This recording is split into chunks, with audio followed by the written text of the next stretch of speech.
I was pruning Dorothy's roses when Nathaniel's voice came through the phone like a warning shot. Bobby, listen carefully. Don't react. Don't confront anyone. What I'm about to tell you changes everything. He was right. In 90 seconds, he dismantled every truth I believed about my family, my life savings, my patents, my son, all of it, a lie built on my grief. But they made one mistake. They forgot that I spent 50 years solving impossible problems. Thanks for being here. Before we go any further, hit like, subscribe, and let us know where you are watching from, so we know how far this story travels. Please note, a few elements in this story have been recreated to better convey the message. While names and settings may be adjusted, the core message remains entirely true. Let me take you back to that morning. It was a Sunday in early October, the kind of morning Durham gives you as an apology for the brutal summer. Cool air, soft light filtering through the crepe myrtles, the smell of damp earth and fading jasmine. I was in my backyard garden, kneeling beside the rose bushes Dorothy planted the year we moved into this house. 1981. 42 years ago. The roses were her pride. Red knockouts, she called them. Hardy. Resilient. They bloomed even when you neglected them, even when the soil turned poor. She said they reminded her of us. My name is Robert Calloway. Most people call me Bobby. I am 78 years old, retired professor of agricultural science at Duke University. And for 50 years, my life's work was making things grow in places where nothing should survive. I developed drought-resistant grain varieties that now feed over 2 million people across East Africa. Sorghum mostly, a humble grain, not glamorous like rice or wheat, but sorghum survives where other crops surrender. It tolerates heat, poor soil, and neglect. Dorothy used to joke that I married her because she reminded me of sorghum, tough, adaptable, and deeply rooted. Dorothy passed 14 months ago. Alzheimer's took her mind first, slowly, cruelly, like a thief stealing one room of a house at a time. Then, it took her body. I watched the woman who could recite every hymn in the Methodist songbook forget my name. I watched her hands, the hands that played piano at church for 30 years, go still. I watched her disappear into a darkness I could not follow her into. When she finally left, I was relieved. God forgive me, but I was relieved she was free. After she passed, I had $2.8 million. Not a fortune by Wall Street standards, but for a black man who grew up picking tobacco in rural North Carolina, whose father never owned a single acre of the land he worked, it was a miracle built one careful dollar at a time. My professor's salary, textbook royalties, consulting fees, and the licensing agreements on my patents. All of it saved, invested, protected.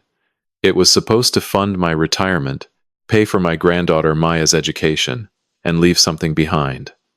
A legacy. Proof that the Calloway name meant something. That Sunday morning, my phone buzzed on the garden bench beside my pruning shears. Nathaniel Price. Nate was my former student, class of 1994. He came to Duke on a scholarship.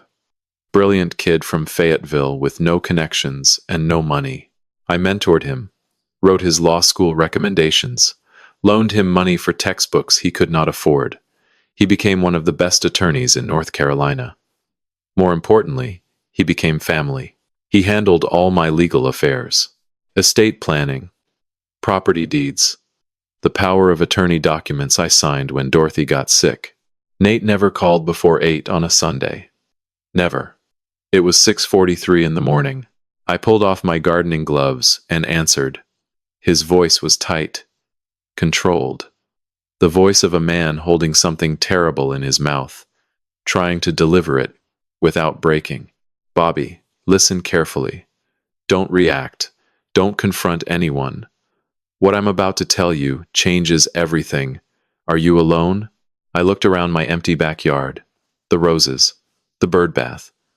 Dorothy's wooden bench with the carved initials we put there on our 30th anniversary. I'm alone, Nate. What's wrong? Are you all right? I'm fine. Bobby, I've been reviewing your financial portfolio. The full audit I started last month when we were updating your estate plan. I pulled the original bank records, not the quarterly summaries Stephanie sends you. The actual statements from the institutions. My stomach dropped. Not because I understood yet, but because of his tone. Nate sounded the way structural engineers sound when they find a crack in a load-bearing wall. Calm, precise, and terrified. The reports Stephanie has been sending you, Bobby. They're fabricated. Every quarterly statement for the past 2 years, fake. Doctored PDFs designed to make you think your accounts are stable. I lowered myself onto Dorothy's bench. The morning suddenly felt cold. The real numbers tell a different story. Over 24 months, someone has been systematically draining your accounts. Structured withdrawals. 20,000 here, 50,000 there. All designed to stay under fraud detection thresholds. Bobby, of the 2.8 million you had at retirement, less than 300,000 remains. I could not breathe, could not process. 42 years of work. Every sacrifice Dorothy and I made. Every dollar we saved instead of taking vacations. Every Saturday I spent in the lab instead of on a golf course. Gone. That's impossible, I whispered. No one has access except me. The silence that followed was the loudest thing I had ever heard. That's not true, Bobby. One other person has full access. The person you granted durable power of attorney when Dorothy entered memory care. The person who volunteered to manage everything so you could focus on being with your wife in her final months. I knew the name before he said it. There was only one person. Stephanie, I said. Yes. And Bobby, it gets worse. It's not just the money. I found transfer records to a company called Agri Global Corporation. Bobby, she sold your patents. The drought-resistant sorghum strain you developed with federal U.S. aid funding. She transferred the intellectual property rights to a multinational agricultural corporation. Your life's work, Bobby. The seeds that feed 2 million people. She sold them. The roses blurred in front of me. Dorothy's roses. The ones she said reminded her of us. My daughter-in-law had not just stolen my money. She had sold the work that was supposed to feed the hungry for generations. She had sold my legacy. Bobby, tonight is Sunday dinner at Darnell's house. You have to go. You have to smile, hug her, eat her food, and act like nothing has changed. If she suspects for even 1 second that you know, she'll move whatever's left somewhere we can never trace. Can you do that? I stared at the roses. Hardy. Resilient. They survive even when the soil turns poor. I'll be there, I said. I'll smile. I'll play the grateful old man. Good. And Bobby, don't trust anyone in that house. Not Stephanie, and not Darnell. Not yet. We don't know how deep this goes. Not Darnell. My son. The boy I taught to read in this very garden. The boy who used to help me plant seeds on Saturday mornings. I hung up and sat on Dorothy's bench for a long time. The sun rose higher. The roses caught the light, their petals still holding the morning dew. Beautiful. Oblivious. The world looked exactly the same as it had 10 minutes ago. But everything, absolutely everything, had changed. Tonight, I would drive to my son's house, sit at his table, and smile at the woman who was erasing my entire life. The woman who stole from my grief. The woman who sold the seeds meant to feed the hungry. The performance of a lifetime was about to begin. And they had no idea that the old professor was already solving the problem. The drive from Forest Hills to Hope Valley takes 20 minutes on a normal evening. Tonight, it felt like crossing into enemy territory. My neighborhood is modest. Brick ranches built in the 1960s when black families in Durham first gained access to suburban housing, neat yards, old oak trees, front porches where people still wave whether they know you or not. Hope Valley is different. Gated entrances. Houses that cost more than most people earn in a decade. Manicured lawns maintained by crews that arrive at dawn and disappear before the homeowners wake. Darnell and Stephanie moved here 3 years ago. I was proud then. My son, living in a neighborhood that would not have allowed his father to walk through it 50 years ago. Now, Driving past the stone entrance pillars, I saw it differently. Every perfectly trimmed hedge was built on my money, on Dorothy's sacrifice, on seeds meant for starving farmers half a world away. I parked behind Stephanie's white Tesla, $98,000. I knew, because Darnell mentioned the price 6 months ago. Now I could calculate exactly which withdrawal paid for it. April of last year. 60,000 from my brokerage account. The front door opened before I reached it. Stephanie stood in the doorway wearing cream linen pants and a sage green blouse. Her auburn hair fell loose past her shoulders. A new gold pendant hung at her throat. Tree of Life design. Probably $5,000. My $5,000. Dad, you made it. She wrapped me in a brief hug. Cool. Practiced. She smelled like eucalyptus and something expensive. Come in. Dinner is almost ready. I stepped inside. The house was what Stephanie called conscious living aesthetic. White walls, natural wood, enormous plants in ceramic pots, crystals on every surface. It looked like a wellness retreat designed to photograph well for social media. Because that is exactly what it was. Stephanie had 400,000 followers. Radiant Life by Stephanie. Wellness coaching, meditation guides, organic living. Her brand was built on the image of a woman who had it all figured out. All of it funded by a 78-year-old man she was robbing blind. Darnell appeared from the kitchen. My son, 43 years old. He has my height, my broad shoulders, but Dorothy's soft eyes. He pulled me into a hug. Tighter than Stephanie's. Longer. His hand gripped my back like he was holding on. When he pulled away, he did not meet my eyes. Don't trust Darnell. Not yet. Maya came bounding down the stairs. 14 years old, all legs and energy.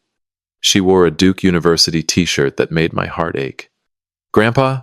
She threw herself at me, and I caught her in a hug that was the only real thing I had felt all day. Grandpa, guess what? I got accepted into the advanced biology program. We're going to study genetics next semester. DNA extraction, gene mapping, everything. My chest swelled with pride so fierce it hurt. This girl, Dorothy's granddaughter, carrying the same love of science that defined my entire life. She was the reason I saved that money. She was the future. That's wonderful, sweetheart. Your grandmother would be so proud. Stephanie appeared with sparkling water. Maya, honey, don't overwhelm Grandpa with school talk. He's here to relax. The dismissal was subtle but deliberate. She did not want Maya talking to me about science. She wanted me quiet and passive. The doddering old man who let his daughter-in-law handle. Dinner was served at a long reclaimed wood table. Butternut squash soup, grilled salmon, roasted vegetables. Everything organic. Everything photographed by Stephanie.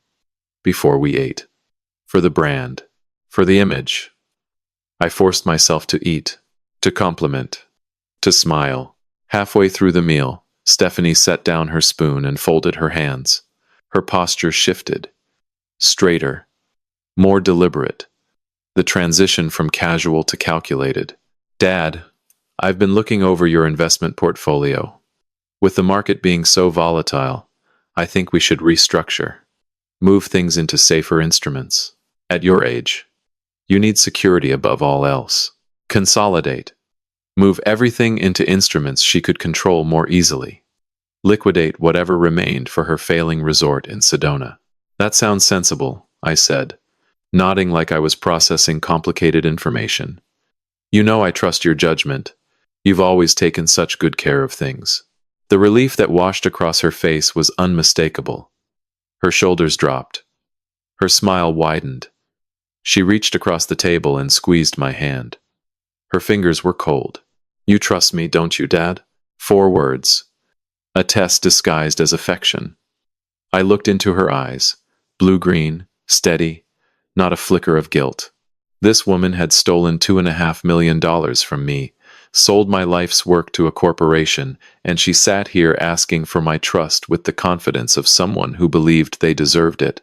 Of course, sweetheart. You're the best thing that happened to this family. She beamed. Darnell stared at his plate. And somewhere deep inside me, the engineer who spent 50 years solving impossible problems began drawing up blueprints for war. I made it 4 blocks before I had to pull over. A gas station parking lot on University Drive, fluorescent lights buzzing above empty pumps.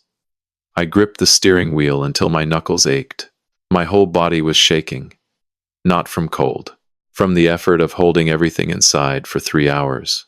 3 hours of smiling. 3 hours of complimenting soup I could barely taste. 3 hours of looking at the woman who destroyed my life and calling her sweetheart. I sat there for 10 minutes. 15. Watched a young couple walk out of the convenience store laughing, holding hands, carrying bags of chips and soda. Normal people living a normal Sunday evening. They had no idea that 4 blocks away, an old man was falling apart in a parking lot because his family had stolen everything he ever built. I pulled out my phone and called Nate. He answered before the first ring finished. How did it go? I did it. Smiled. 8. Told her I trusted her. My voice cracked on the last word. She wants to restructure my accounts. Move everything into bonds she can control. Of course she does. The liquid assets are almost gone. She's consolidating what's left. He paused. Bobby, there's something else. Something I couldn't tell you over the phone this morning. I needed you to get through dinner first. My hand tightened on the phone. Tell me. The patents. It's worse than I initially found. She didn't just sell the sorghum strain. She sold the entire intellectual property portfolio. Every variety you developed. The drought-resistant millet. The heat-tolerant maize. 7 patents total, Bobby. All transferred to Agri Global Corporation for $3.2 million. 7 patents. 50 years of research. Thousands of hours in the lab. In the field. On my hands and knees. In African soil testing germination rates. All of it signed away by a woman who could not tell the difference between sorghum and wheat. 3.2 million, I repeated numbly. She sold them for 3.2 million. Those patents are worth 10 times that in licensing alone. She took what they offered because she needed cash fast. The Sedona resort is hemorrhaging money. She's been making payments to keep it afloat. And she's running out of your retirement funds to cover it. The patent sale was desperation. I closed my eyes. Behind my eyelids, I saw Dorothy. Not the Dorothy of the final years, lost in the fog of Alzheimer's. The Dorothy of 1989, standing beside me in the Duke greenhouse, holding the first viable sorghum seedling we had germinated. Her face lit up like she was holding a newborn. Bobby, do you know what this means? This little thing is going to feed people who have nothing. She was right. That little seedling became a strain that now sustains 2 million lives across Kenya, Ethiopia, and Sudan. Farmers receive the seeds free through USAID programs. Free. Because I insisted. Because Dorothy insisted. Because we believed science should serve the hungry, not the wealthy. And Stephanie sold it to a corporation that planned to charge licensing fees. Farmers who had received my seeds for free would now have to pay or go without. People could starve because my daughter-in-law needed to fund a luxury resort in Arizona. Nate, I said quietly, how did she have the authority to sell my patents? The durable power of attorney you signed in 2022. When Dorothy entered the memory care facility. You remember? I remembered. God help me. I remembered every detail. Dorothy had just been moved to Brookdale Senior Living on Hillsborough Road. She no longer recognized me. The facility social worker suggested I get my legal affairs in order. Nate prepared the documents, and Stephanie was there. She held my hand in Nate's office while I signed. Her voice so gentle, so concerned. Dad, let me help. You shouldn't have to worry about paperwork while Dorothy needs you.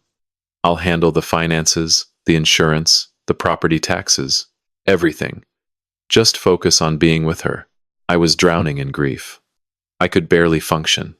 The woman I loved for 53 years was disappearing one memory at a time, and here was Stephanie offering to carry the weight I could not bear. Of course, I said yes. Of course, I signed. What grieving old man would not? I gave her the keys to everything. I said to Nate, I handed her my entire life because she held my hand and called me dad. You trusted family. That's not a crime, Bobby. What she did with that trust is the crime. I stared out the windshield at nothing. What do we do now? We build a case. Quietly, carefully. I've already started pulling records. But Bobby, this is bigger than state fraud. Those patents were developed with federal funding, USAID grants, Department of Agriculture support. Selling federally funded intellectual property without authorization is a federal offense. This isn't just theft. This is wire fraud. This is something the FBI cares about. FBI. The word hung in the air like a thunderclap. You're saying this could be federal. I'm saying it will be federal. But we need to be strategic. We need evidence, documentation, and we need you to keep performing. Every smile, every thank you, every moment you pretend to be the confused old man she thinks you are, buys us time. I sat in silence for a long moment. A car pulled into the gas station. A woman got out, pumped gas, checked her phone, drove away. The world kept turning. Finally, I started my engine and drove home. Back to Forest Hills. Back to my house. Back to the quiet rooms where Dorothy used to hum gospel while grading papers at the kitchen table. I walked inside and went straight to the mantelpiece. Dorothy's photograph. Our wedding day, 1970. She wore white lace and a gardenia in her hair. I was 24, skinny, terrified, the happiest man alive. We had nothing that day. A rented apartment, a used car, 2 college degrees, and a belief that we could build something beautiful if we worked hard enough. We did build it. Every brick, every dollar, every seed. And now a woman who married into our name was dismantling it piece by piece while serving me organic soup and asking if I trusted her. I set the photograph down gently and sat in Dorothy's armchair, the one she sat in every evening to read. It still smelled faintly of her hand lotion, lavender, and shea butter. They think I'm finished, Dorothy, I whispered to the empty room. They think I'm too old, too sad, too broken to fight. They think grief made me stupid. The house was silent. But somewhere in that silence, I could swear I heard her voice. The same voice that said, 50 years ago, standing in a greenhouse holding a tiny seedling, "This little thing is going to feed people who have nothing." I was not finished. I was not broken. And I was not going to let them sell Dorothy's legacy to the highest bidder. Tomorrow, I would walk into Nate's office and meet whoever needed to be met. FBI, forensic accountants, whoever. I would build my case the way I built my career. Methodically, precisely. One variable at a time. They wanted war. They just did not know it yet. Monday morning, 8 o'clock sharp. I drove downtown to Parrish Street. If you do not know Parrish Street, you do not know Durham. In the early 1900s, this was Black Wall Street of the South. When white banks would not lend to us, when white businesses would not serve us, black entrepreneurs built their own. North Carolina Mutual Life Insurance, Mechanics and Farmers Bank, black-owned businesses thriving on a single street because the world left us no other option. Booker T. Washington himself called it the finest example of black enterprise in America. Nate chose his office here deliberately. Second floor of a restored brownstone that once housed the first black-owned savings institution in the state. The building still has the original vault door in the basement. A reminder. We built things before.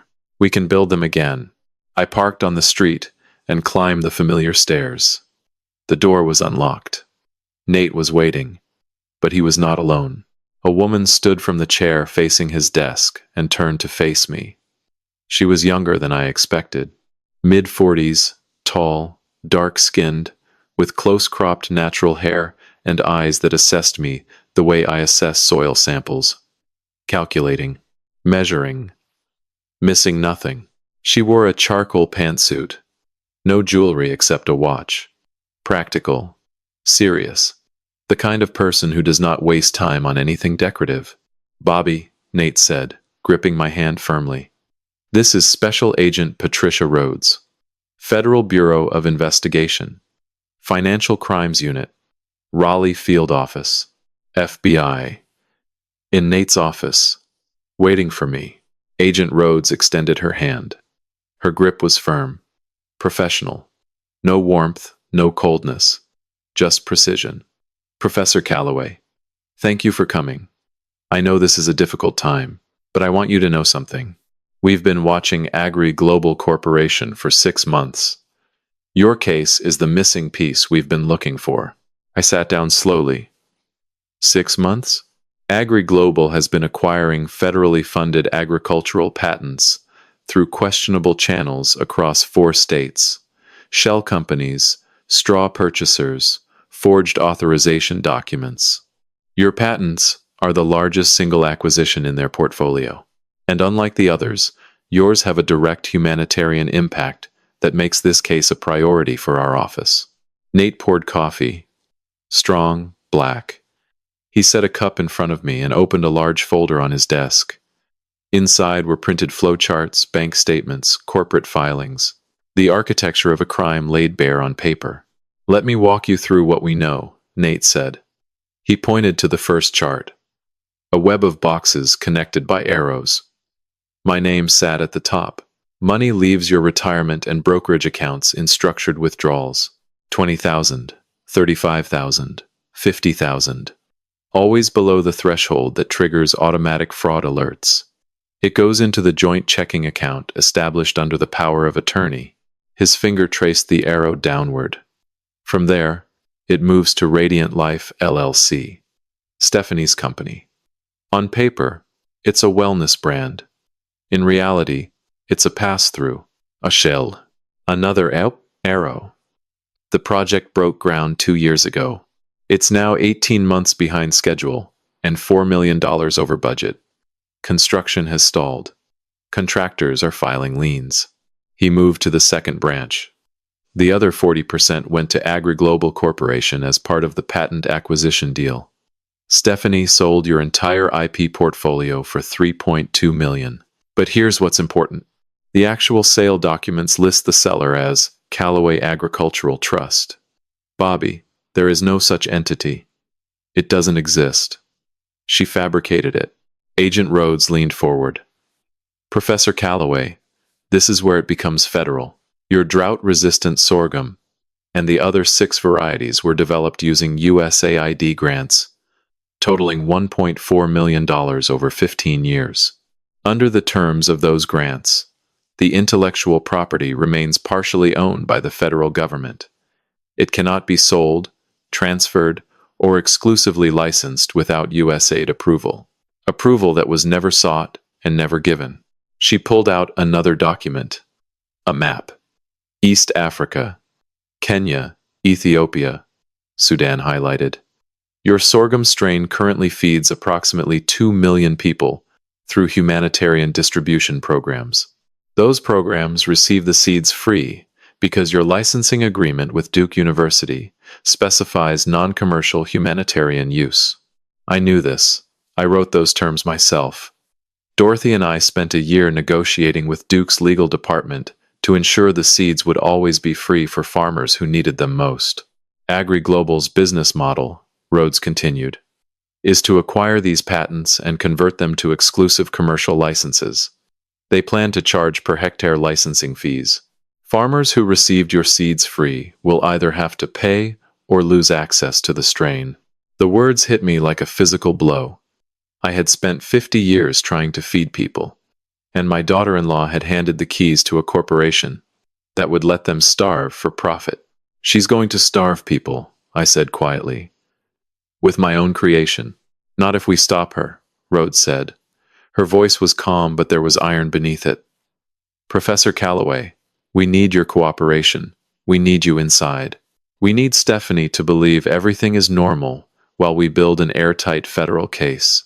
What does that look like? I asked. Nate answered. 2 phases. Phase 1 is intelligence gathering. You continue the performance.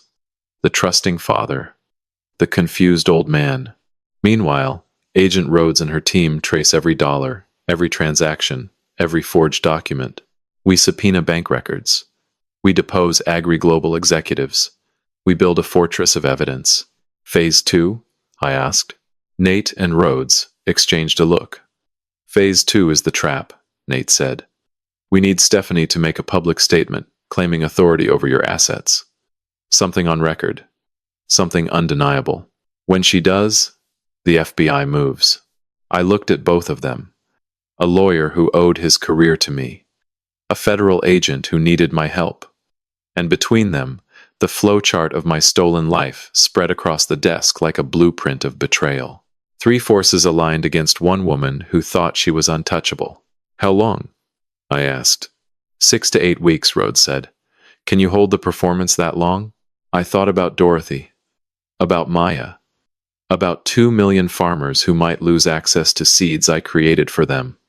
About the field where I scattered my wife's ashes. I held it last night for 3 hours, I said. I can hold it for 2 months. Rhodes nodded.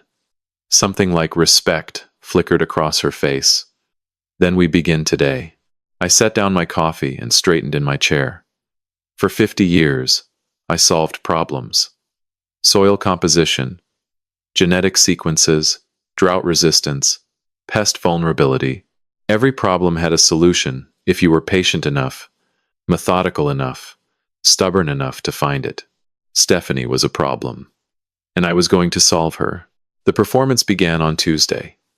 I called Stephanie at 10 in the morning, mid-workday, a time when my call would be an interruption, a burden, the kind of call a declining old man makes because he cannot manage simple things alone. I let my voice carry a heavy sigh before I even spoke.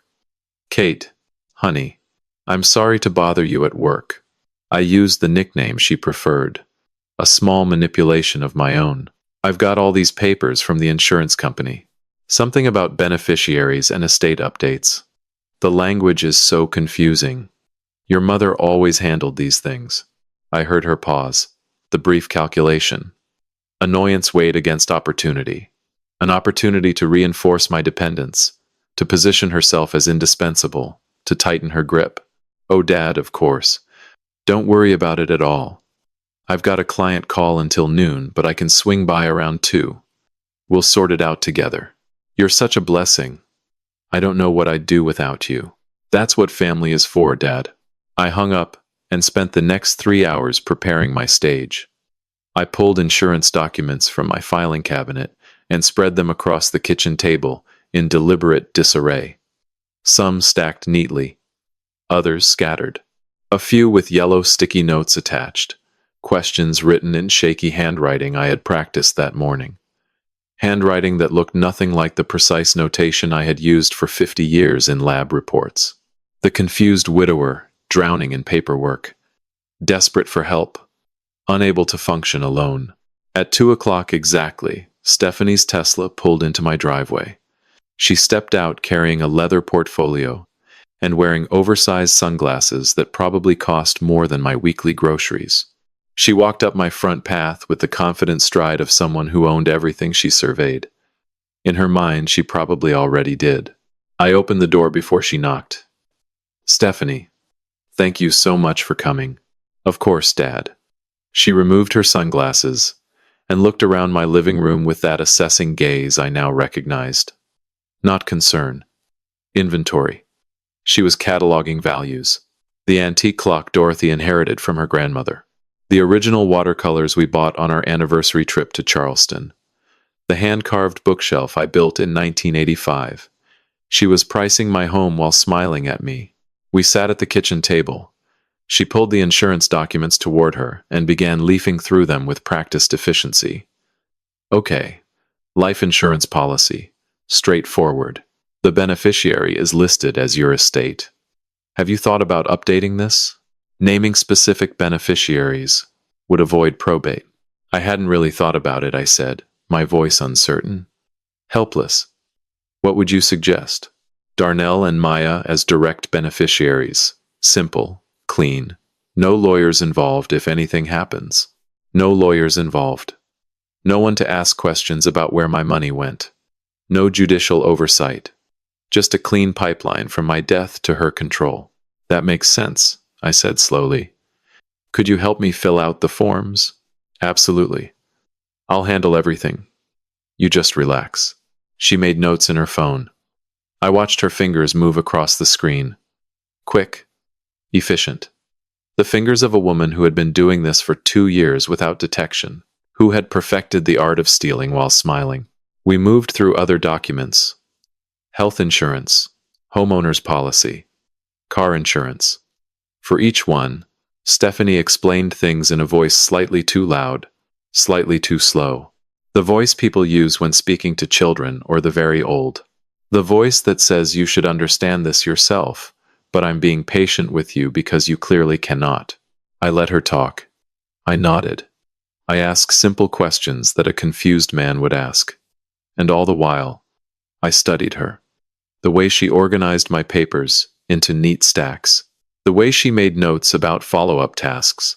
The way she touched my furniture, ran her hand along the dining table Dorothy and I bought in 1983. Then I did something deliberate. Something that cost me more than she would ever know. We walked through the living room toward the front door, passing the bay window where I keep my indoor plants. Orchids Dorothy loved. A fiddle leaf fig I have nurtured for 12 years. And my prize specimen. A potted sorghum plant I grew from seed. The original parent strain of the variety that now feeds millions. I keep it in a terracotta pot on a wooden stand. A living monument to my life's work. I stopped beside it and frowned. Touched the leaves. Looked confused. What's this one called again? I said, staring at the plant I had created. I keep forgetting. Dorothy knew all their names. Stephanie glanced at the sorghum. I think it's just a grass, Dad. Some kind of decorative grass. Just a grass. The strain that feeds 2 million people. Just a grass. Right, I said softly. Just a grass. My memory isn't what it used to be. I saw her eyes sharpen. Saw her file this moment away. Evidence of decline. Proof that Bobby Calloway was losing his grip. She almost smiled. It's okay, Dad. We all forget things. She kissed my cheek at the door. The gesture made my skin crawl. Call me if you need anything. Anything at all. I watched her drive away. Then I closed the door and stood alone in my hallway, my hands trembling. Not from weakness, from the effort of restraint, from the violence of pretending to be less than I am. I walked back to the sorghum plant by the window, touched its leaves gently. I know your name, I whispered. I know exactly what you are, and I'm going to get you back. The mask was working. But the hardest part was not fooling Stephanie.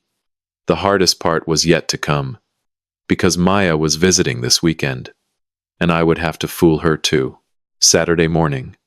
Maya arrived at 9, with her backpack full of textbooks and a smile that made my chest ache. She had started coming every other weekend since Dorothy passed. Our routine. She did homework at the kitchen table while I cooked lunch. We watched documentaries together. We talked about science. It was the brightest part of my life, the only part that still felt uncorrupted. But today, I had to corrupt it. Today, I had to be the confused old man in front of the one person whose respect I valued most. Grandpa, look at this. She spread her biology textbook open on the kitchen table. Genetic diagrams, Punnett squares, allele combinations, material I could teach in my sleep, material I had written textbooks about. We're studying dominant and recessive traits. I think I understand it, but can you check my work? I leaned over the page. Every answer was correct, perfectly reasoned. Dorothy's granddaughter through and through. My instinct was to praise her, expand on the concepts, show her the connections to real-world applications, to teach her the way I had taught thousands of students. Instead, I squinted at the page, rubbed my forehead. These diagrams are complicated, sweetheart. I used to know this, but it's been so long. My brain doesn't work like it used to. Maya looked up at me. Something flickered in her eyes. Confusion. Concern. The beginning of a question she did not want to ask. That's okay, Grandpa. My teacher explained it pretty well. I just thought it'd be fun to go over it with you. It would be fun, I said softly. I'm just having a foggy day. Maybe next time. She nodded and went back to her work. But I saw it. The slight crease between her eyebrows. The way she glanced at me twice more in the next 5 minutes. She was noticing. A 14-year-old girl was watching her grandfather deteriorate, and she did not know it was an act. She thought it was real.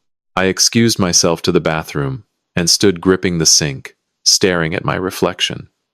The man in the mirror looked exhausted. Not from age. From the weight of lying to the person he loved most in this world. "Forgive me, baby girl," I whispered. "This won't last forever, I promise." The rest of the morning passed slowly. We ate lunch. I made her favorite, grilled cheese with tomato soup. We watched a nature documentary about seed vaults in Norway. Maya was fascinated. She asked questions I ached to answer fully, brilliantly, the way a professor answers his best student. Instead, I gave simple responses. Half answers. The responses of a fading mind. At 3 o'clock, Darnell came to pick her up. He stood in my doorway awkwardly, hands in his pockets. "Thanks for having her, Dad. She loves coming here." "I love having her." I hugged Maya tight. Longer than usual. She hugged me back with equal force. "See you in 2 weeks, Grandpa. Feel better, okay?" Feel better? She thought I was sick. She thought I was losing myself the way Dorothy did. My own granddaughter was grieving me while I stood right in front of her, fully intact, fully alive, pretending to die. That evening, after they left, I sat alone in the living room. The house was quiet. Too quiet. I was about to turn on the radio when I remembered something. The baby monitor. When Maya was an infant, Darnell and Stephanie used to bring her here for weekends. Dorothy set up a nursery in the spare bedroom. We bought a baby monitor so we could hear her from anywhere in the house. The base unit was still plugged in on the bookshelf in the spare room. I had never removed it. Dorothy kept it as a memento of Maya's baby years. But 3 weeks ago, when Stephanie came to help with my insurance papers, she spent 15 minutes alone in my spare room. She said she was looking for a document I might have filed in there. At the time, I thought nothing of it. Now, I walked into the spare room and looked at the bookshelf. The base unit was gone. In its place sat a new device. Small, black, blinking green. A smart speaker, the kind that connects to a phone app, the kind that listens. Stephanie had put a monitoring device in my home. She was listening to me. The realization should have terrified me. Instead, it clarified everything. She was building her case, recording moments of confusion, capturing evidence of my supposed decline. Every time I talked to myself, every time I forgot something aloud, every moment I performed for her benefit, she was collecting ammunition for the conservatorship she was planning. I stood in that room staring at the device. 2 choices. Remove it and alert her that I knew, or leave it and use it. I left it. I walked back to the kitchen and sat at the table with my old lab notebook. Green canvas cover, grid paper, the same brand I had used for every experiment since 1978. I opened to a fresh page and wrote the date. Then, in precise scientific notation, I began documenting. October 14th, Stephanie visit. Duration, 94 minutes. Proposed beneficiary changes, bypass probate. Cataloged living room items. Observed reaction to sorghum misidentification. Filed as evidence of decline. Monitoring device discovered in spare room. Brand. Echo Dot. Green indicator light. Likely connected to Stephanie's Amazon account. I wrote for an hour. Every interaction. Every manipulation. Every lie she told. And every lie I performed. Dates. Times. Observations. Hypotheses. The format of a scientific experiment. Because that is what this was. The most important experiment of my life. Hypothesis. A predator becomes careless when she believes her prey is already helpless. Variables. My performance quality, her confidence level, her desperation timeline. Expected outcome. She escalates, overreaches, and exposes herself. I closed the notebook and placed it in the drawer beneath Dorothy's recipe box, a hiding place no one would think to look. Then I walked back into the living room, sat in clear range of the device in the spare room, and said aloud to the empty house, I just can't remember things like I used to. Dorothy always kept track of everything. I don't know what I'd do without Stephanie helping me. A performance for an audience of one. An audience who was listening from miles away, believing every word. I went to bed that night carrying two weights. The satisfaction of progress and the sickness of what it cost. Maya's face when I could not help her with genetics. The crease between her eyebrows. The way she said, feel better, like I was already gone. That was the price. And I would pay it as many times as necessary until the trap was ready to close. 3 weeks into the performance. 3 weeks of forgetting names, misplacing keys, asking the same questions twice. 3 weeks of watching Stephanie grow more confident, more careless, more certain that Bobby Calloway was fading into irrelevance. Agent Rhodes confirmed what I already sensed. Stephanie's Sedona resort was bleeding faster than expected. 2 more contractors had pulled out. Investors were demanding updates. She needed money. Soon, it was time to make her desperate. Thursday afternoon, I drove to Dame's Chicken and Waffles on Hillsborough Road. Dame's is a Durham institution. Not as old as Parish Street businesses, but built from the same spirit. Black-owned, community-rooted. The kind of place where professors and postal workers sit at adjacent tables and nobody cares about the difference. The fried chicken is transcendent. The sweet tea could raise the dead. And on Thursday afternoons, you will find Dr. Evelyn Marshall holding court in the corner booth. Evelyn is 73, retired chair of Duke's History Department. Brilliant woman, published 12 books, won a MacArthur Fellowship in 2003. She is also, without question, the most effective information distribution system in Durham, North Carolina. Tell Evelyn a secret and ask her to keep it quiet. Within 48 hours, every professor, pastor, and professional in the Black community will know. She does not gossip maliciously. She simply cannot help herself. Information flows through Evelyn the way water flows downhill, naturally and without resistance. I arrived first. Ordered fried chicken, collard greens, and sweet tea. The usual. Evelyn appeared 10 minutes later, her silver hair pulled into an elegant twist, wearing a brightly patterned dress and enough gold jewelry to set off a metal detector. She saw me and her face broke into a wide smile. Bobby Calloway. It has been too long, old friend.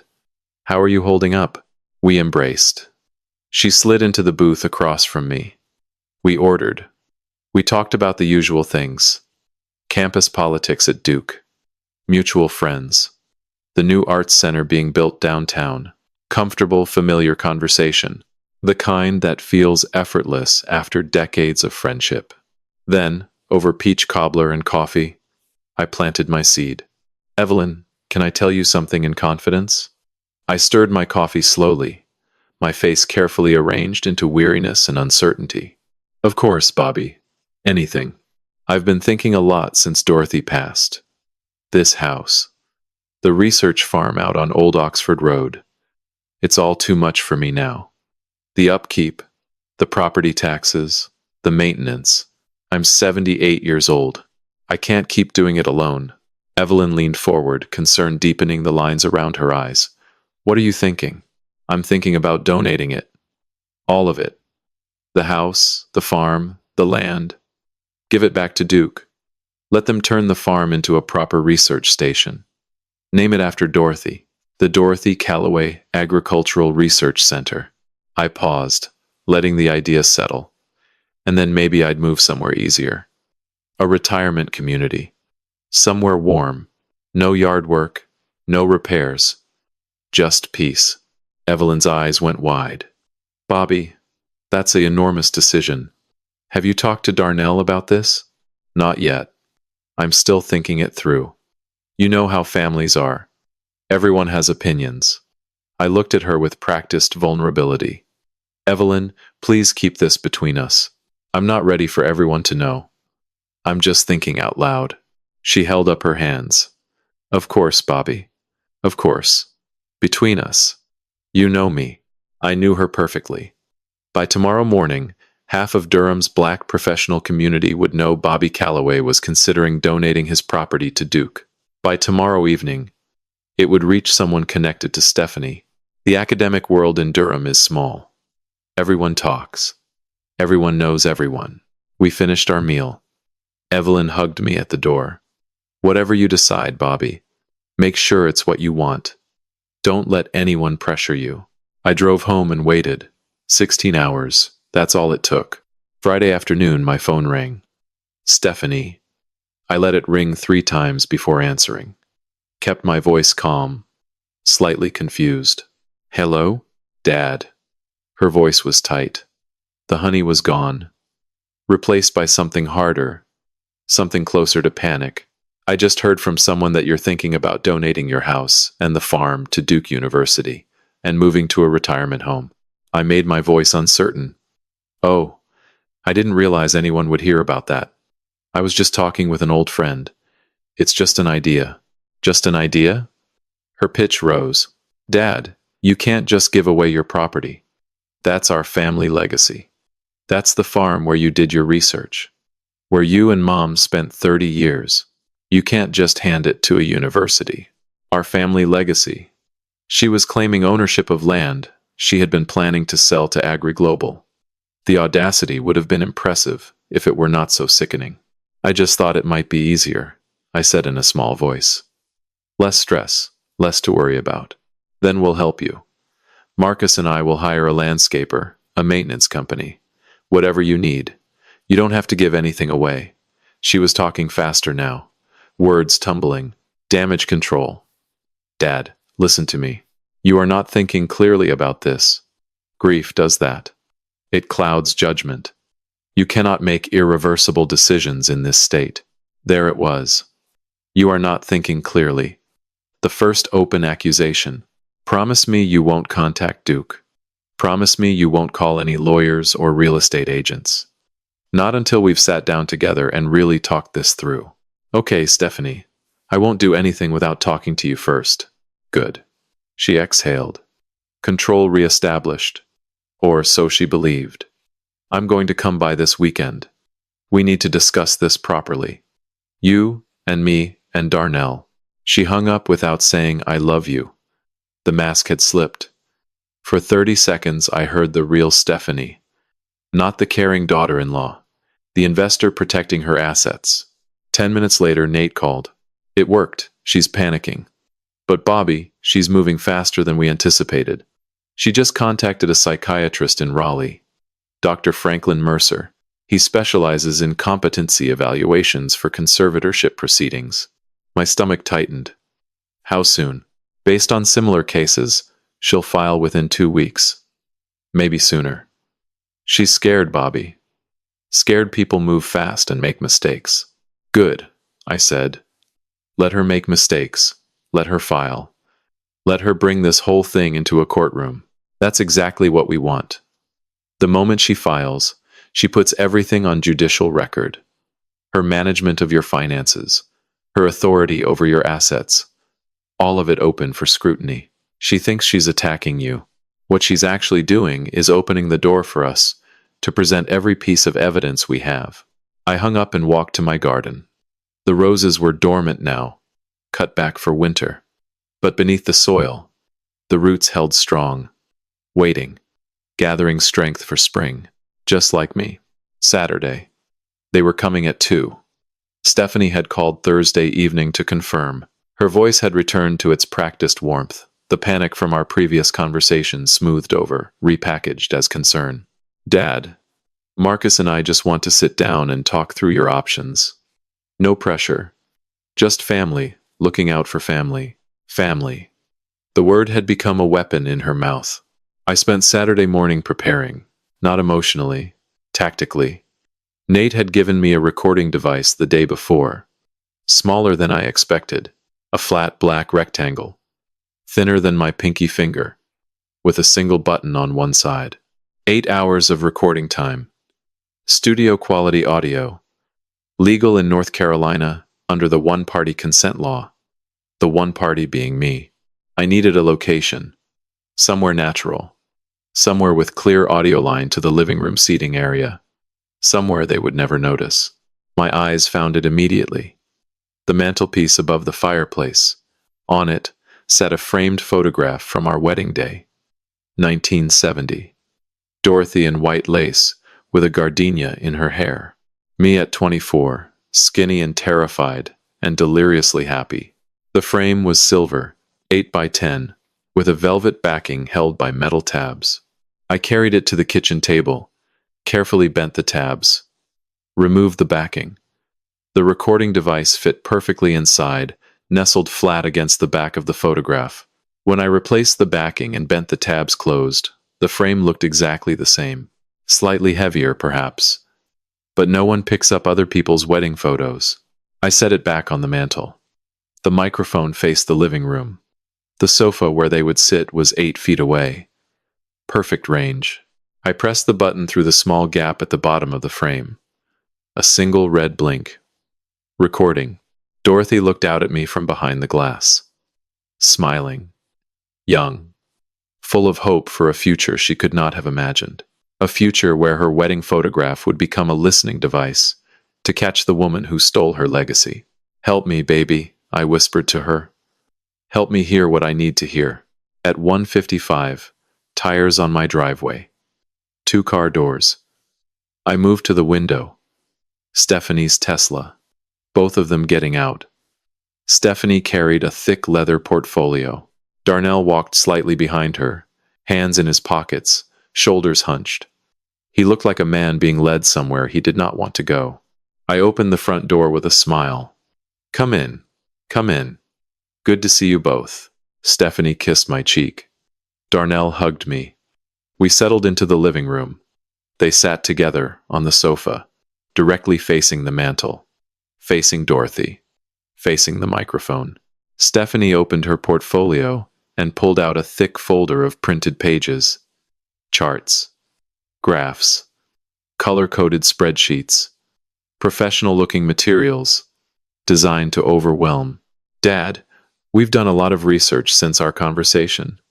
She spread papers across the coffee table. "We want you to have all the information before making any decisions about your property." She pointed to the first chart. A bar graph. "This is the current real estate market for your area. As you can see, property values in Forest Hills have plateaued over the past year. If you donated or sold now, you'd be giving away equity at a suboptimal time." She spoke slowly, deliberately. That tone again. The one reserved for children and the incompetent. "I see a lot of numbers," I said, squinting at the chart. "Playing my part, it's confusing." "Exactly. It's complicated. That's why you need us to help you navigate this." She flipped to another page. "Now, donating to Duke sounds generous, but there are massive tax implications. You'd lose the property tax exemptions you currently have. Your estate value would decrease significantly. And frankly, Dad, universities don't always use donations the way donors intend. Your farm could end up as a parking lot in 10 years. A parking lot. The land where I developed 7 drought-resistant crop varieties. Where Dorothy and I spent 30 summers testing soil conditions. Where I scattered her ashes on a March morning. A parking lot. I hadn't thought about that," I said softly. "Of course not. These things are complicated." Stephanie's voice carried the faintest edge of condescension. "That's why it's so important to talk to us before making any big decisions. We understand these things. We're looking out for you." Darnell sat silently beside her. His jaw was tight. He stared at the coffee table like it held answers to questions he was afraid to ask. "And the retirement community idea," Stephanie continued. "Those places are extremely expensive. Buy-in fees of $200,000 or more. Monthly costs of $4,000 to $6,000. Over time, they drain your savings completely. And what happens if you run out of money? What happens if you need specialized medical care?"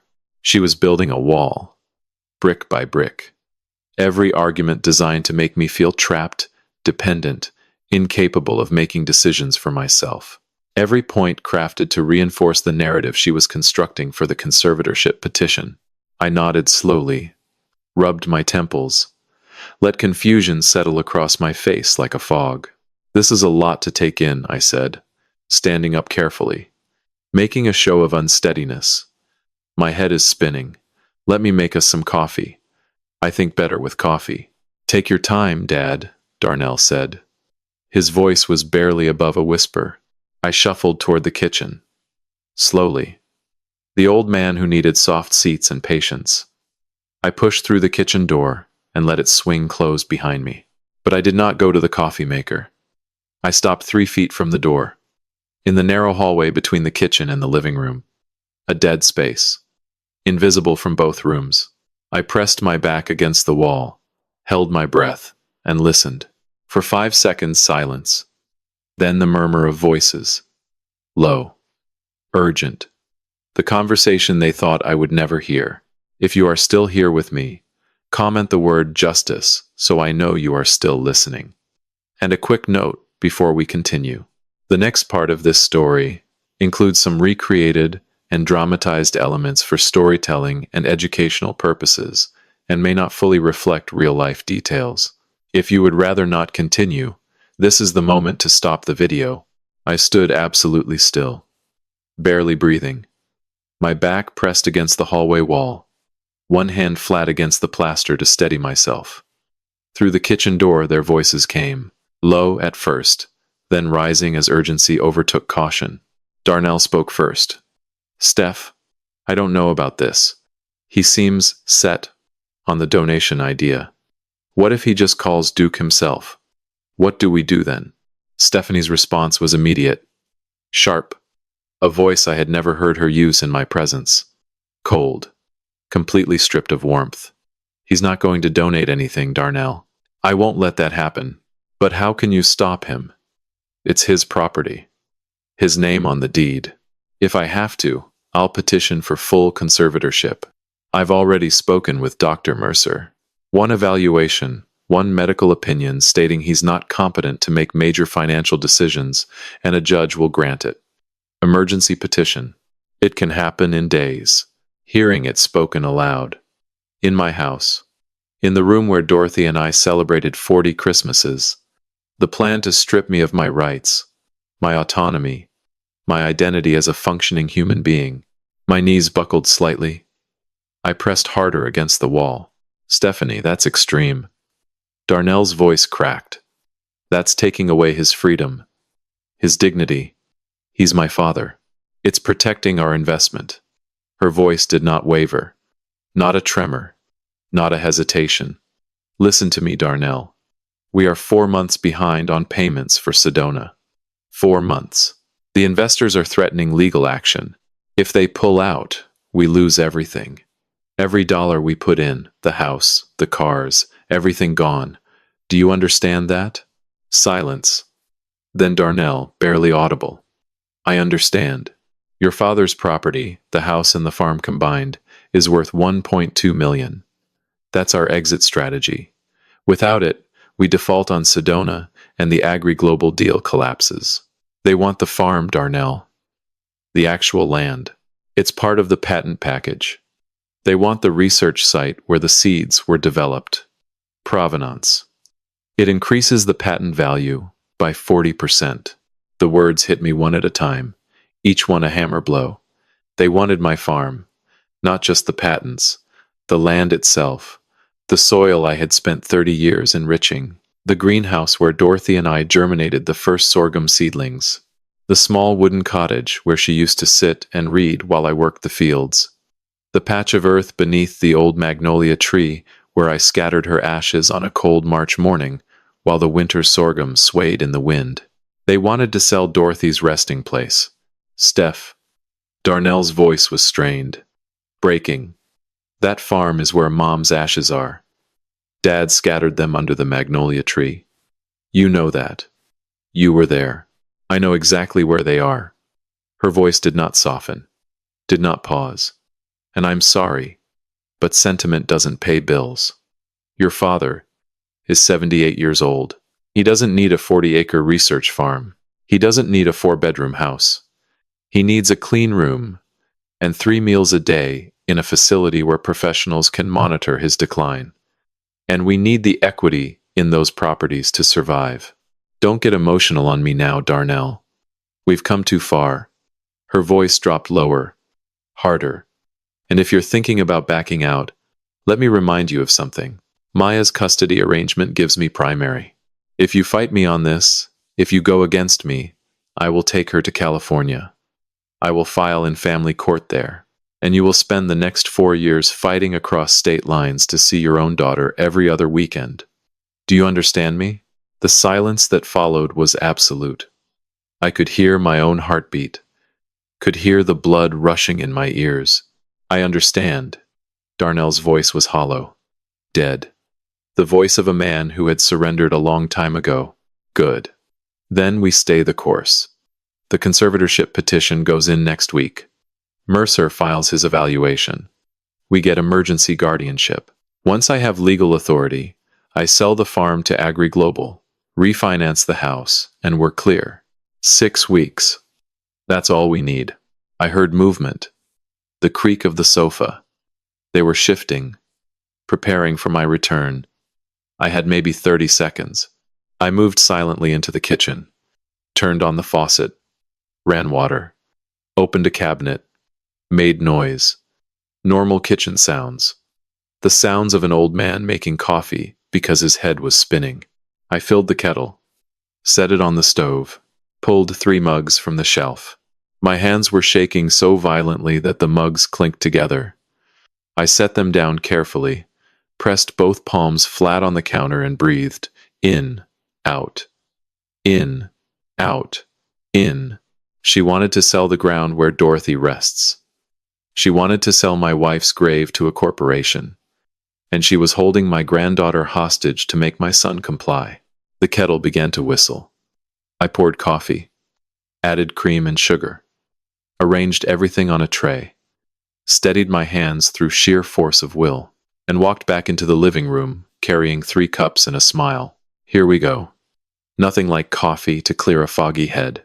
They were seated exactly as before. Stephanie's face composed, warm, the mask back in place. Darnell staring at the coffee table, unable to meet my eyes. Thank you, Dad, Stephanie said, accepting her cup. Now, where were we? Oh yes, the tax implications of donating property. We spent another 20 minutes reviewing her charts. I nodded, asked simple questions, agreed that maybe she was right. Maybe donating was premature. Maybe I should wait. Let them guide me, trust their judgment. At 3:30, they stood to leave. Stephanie gathered her papers. Darnell hugged me, tight, desperate. He whispered something into my shoulder that sounded like I'm sorry, but so quiet I could not be certain. Stephanie kissed my cheek. Promise me, Dad. No big decisions without us. I promise, sweetheart. I walked them to the door, waved as they backed out of the driveway, smiled until the Tesla disappeared around the corner. Then I closed the door, locked it, and stood in my hallway with my back against the wood, my legs giving way, sliding down until I sat on the floor. She wanted to sell Dorothy's resting place.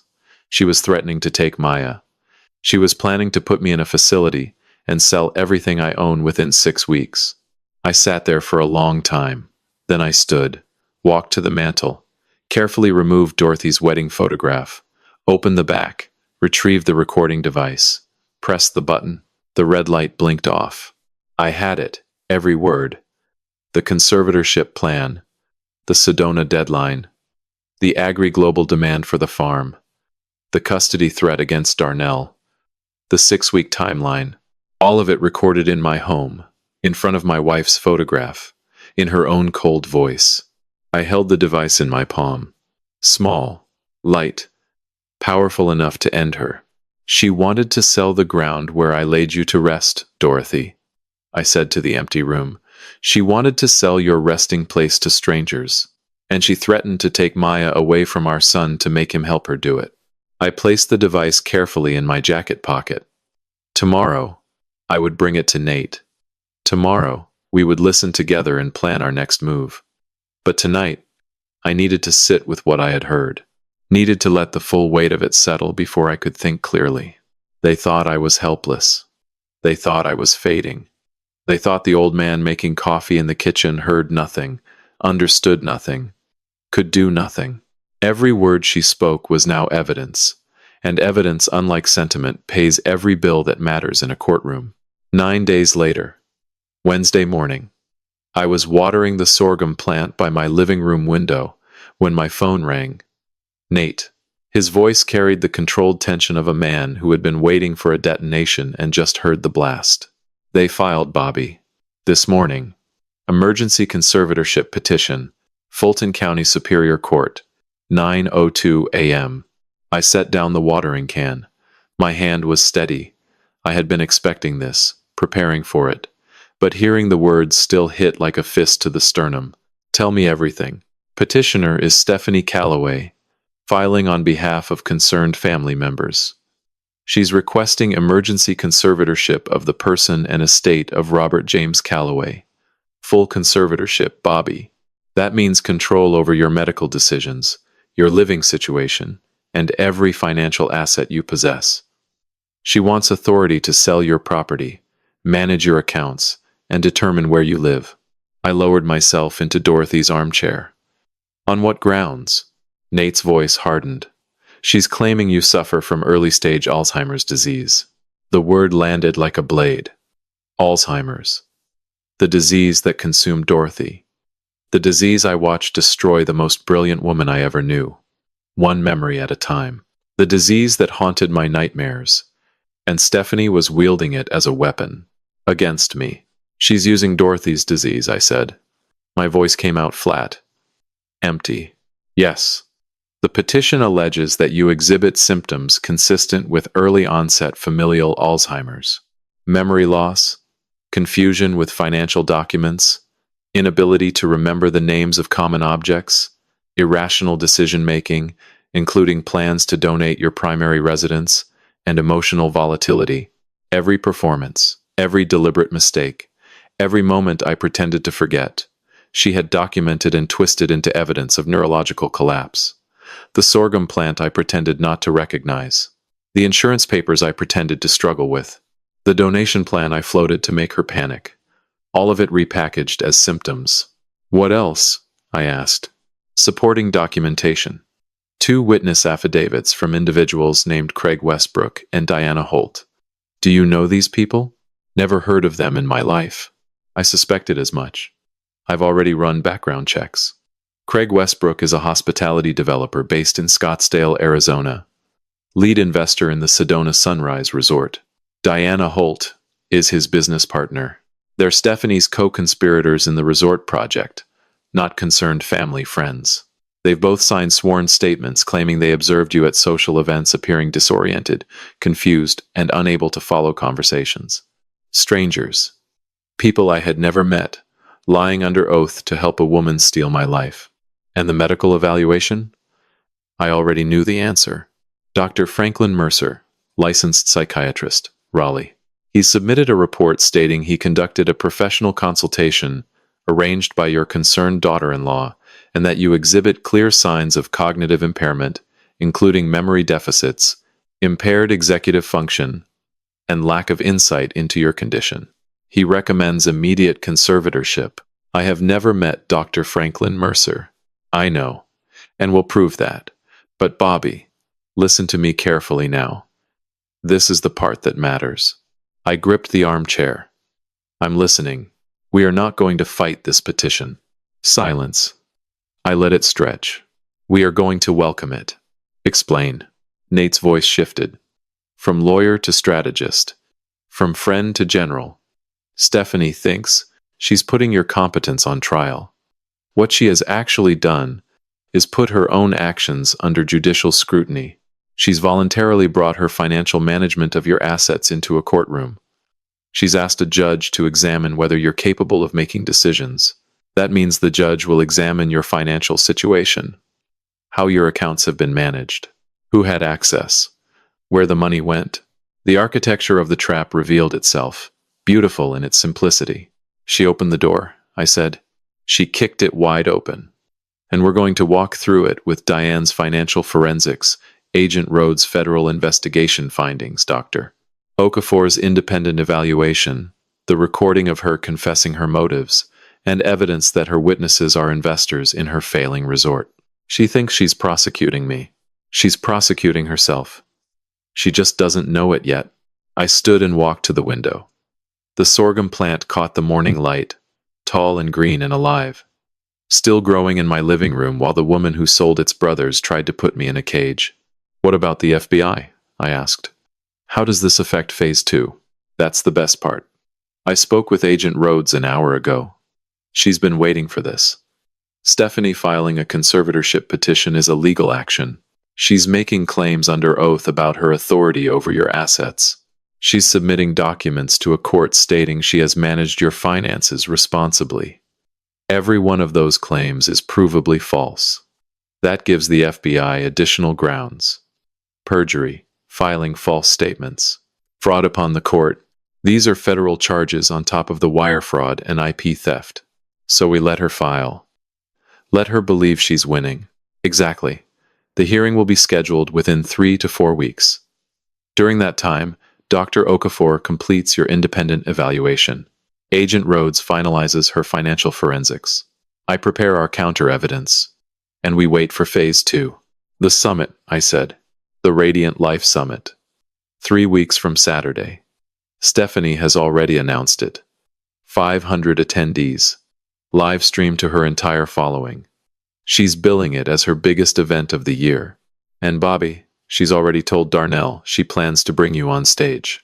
On stage. As a prop. A demonstration of her caregiving. She wants to show her audience the confused old man she lovingly supports. Proof that she's not just a wellness guru, but a devoted family woman. The perfect daughter-in-law. The audacity was breathtaking. She was going to parade me in front of 500 people and 10,000 online viewers as evidence of my incompetence. She was going to use me as a marketing tool for her brand, while simultaneously trying to steal everything I owned. She wants me on that stage, I said slowly. And we need you on that stage. Because that's where she'll make her public statement. In front of cameras, in front of witnesses, she'll claim authority over your assets, your research, your legacy. And the moment she does, Agent Rhodes moves in. I looked at the sorghum plant one more time, then at Dorothy's photograph on the mantel. The frame that held a recording device 3 days ago. The frame that held the evidence of Stephanie's true nature. Tell Agent Rhodes I'll be there, I said. Tell her the old professor is ready for his final lecture. Bobby, are you sure? This means going on stage and pretending to be incompetent in front of hundreds of people. Your colleagues might see this. Your former students. Your reputation. I thought about it for exactly 3 seconds. My reputation is my work. My seeds feed 2 million people. No performance on a stage can take that away. Let her parade me. Let the whole world think Bobby Calloway has lost his mind. Because when the handcuffs close, everyone will know the truth. Then we're set. 3 weeks. Hold the performance a little longer. And then we end this. 3 weeks. 21 days of smiling, of nodding, of being less than I am. 21 more days. And then Stephanie Calloway would learn what happens when you underestimate a man who spent his life making impossible things grow. Tuesday morning. Duke University Medical Center. I had not been on this campus in 3 years. Not since the retirement ceremony where they gave me a plaque and a handshake and a room full of applause that felt like a goodbye. Walking through the halls now felt strange, familiar and foreign at once. Like visiting a house you grew up in after someone else moved in. Dr. Leonard Okafor's office was on the 4th floor of the neuroscience building. I took the elevator, not because I needed to, but because a man allegedly suffering from Alzheimer's would not take the stairs. Even here, even now, I had to maintain the possibility that someone was watching. Stephanie had eyes in places I could not predict. But once I stepped into Dr. Okafor's office and the door closed behind me, something released. A tension I had been carrying for 5 weeks.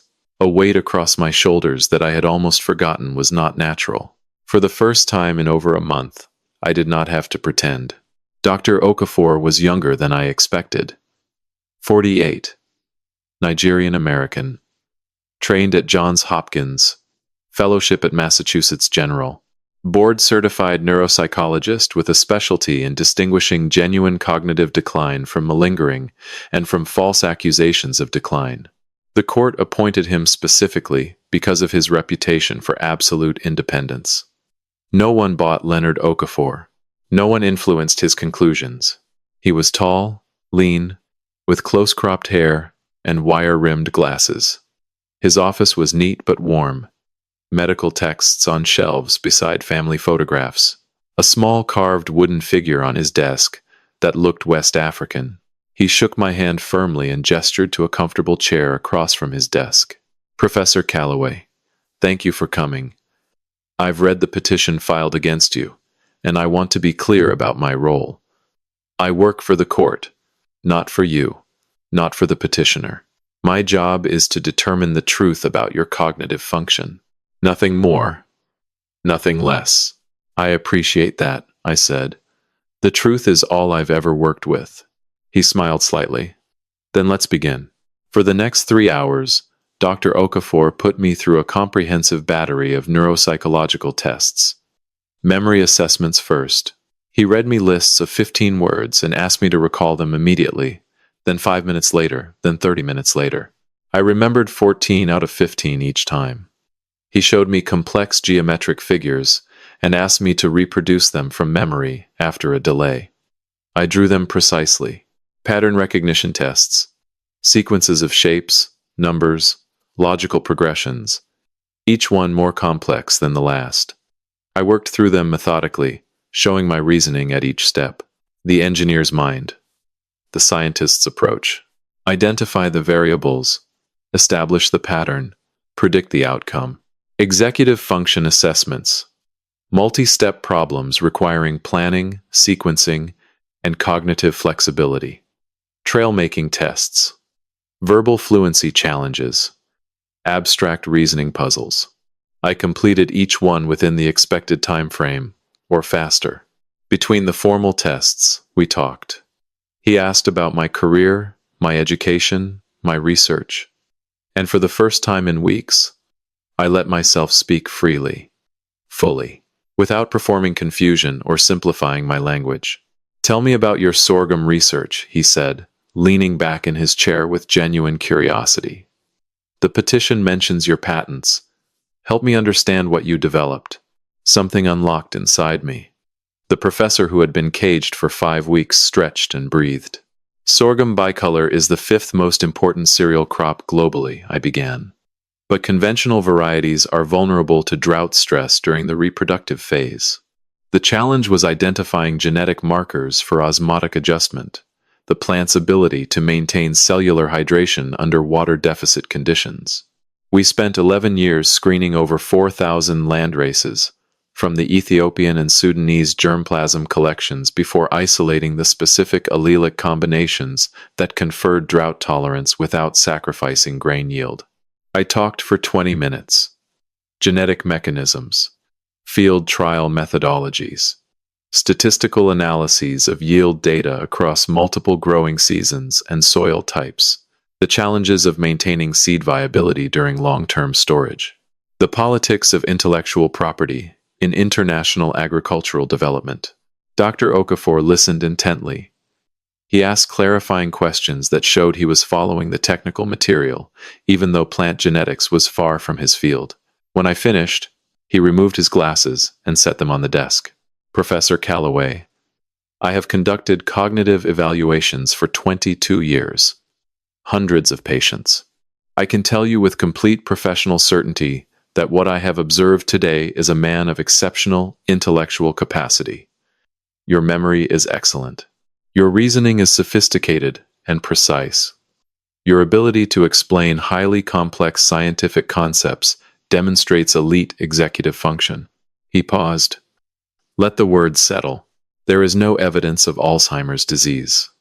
No evidence of cognitive decline of any kind. You scored in the 97th percentile across all domains. To put that plainly, You outperformed 97% of the general population, including people decades younger than you. Relief flooded through me. Not because I doubted my own mind, but because now someone else could testify to it. Someone the court trusted. The allegation of Alzheimer's in the petition, he continued, is not merely unsupported. It is contradicted by every objective measure available to neuropsychological science. I will state this unequivocally in my report. Thank you, Dr. Okafor. He nodded. Then he leaned forward slightly. His expression shifted from clinical to something more personal. Professor Calloway, may I ask you something off the record? Of course. How does it feel?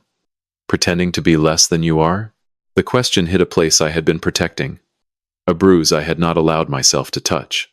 I was quiet for a moment, gathering the honest answer. Like dying slowly, I said. My wife lost her mind to a disease. She didn't choose it.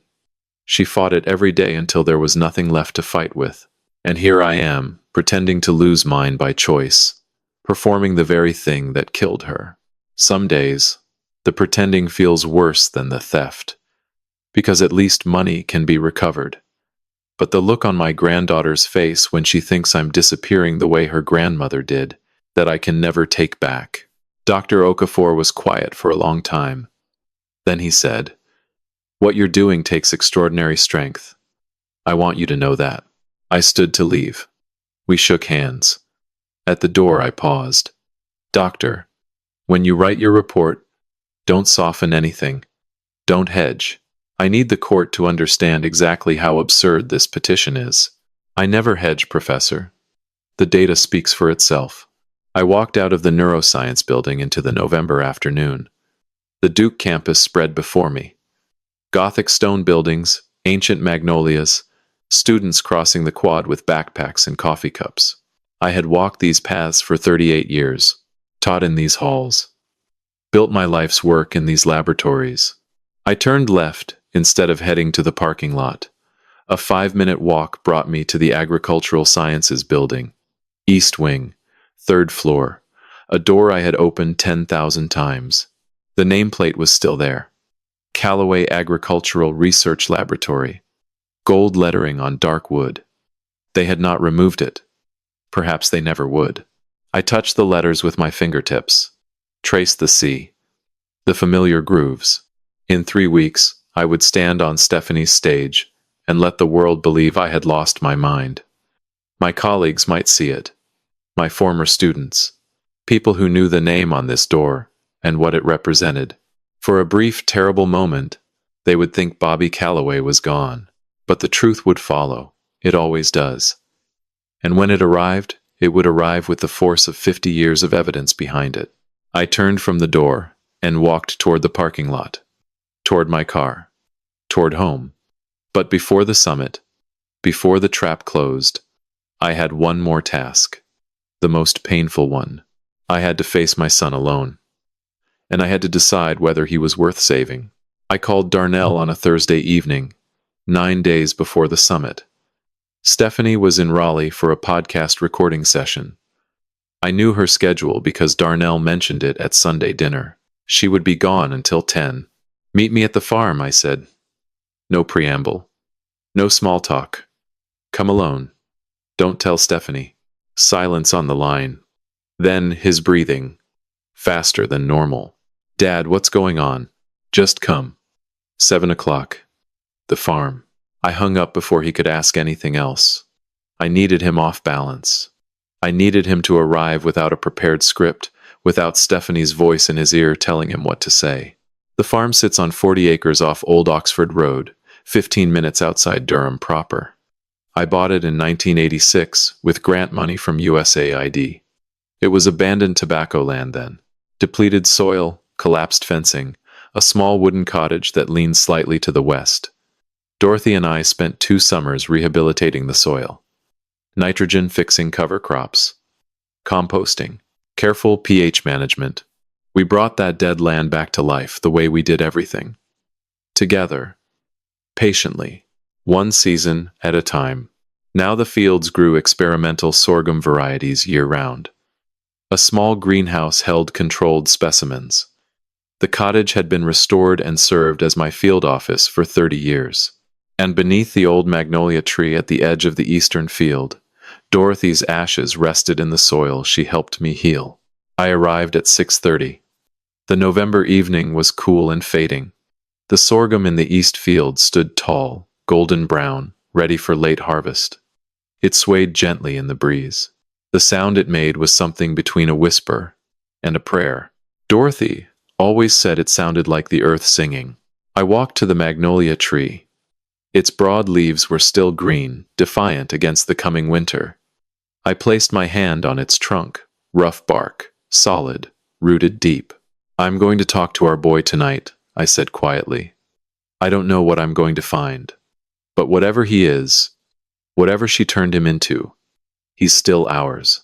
He's still the boy who planted seeds with me on Saturday mornings." At 7, headlights appeared on the dirt road. Darnell's sedan, not the Tesla.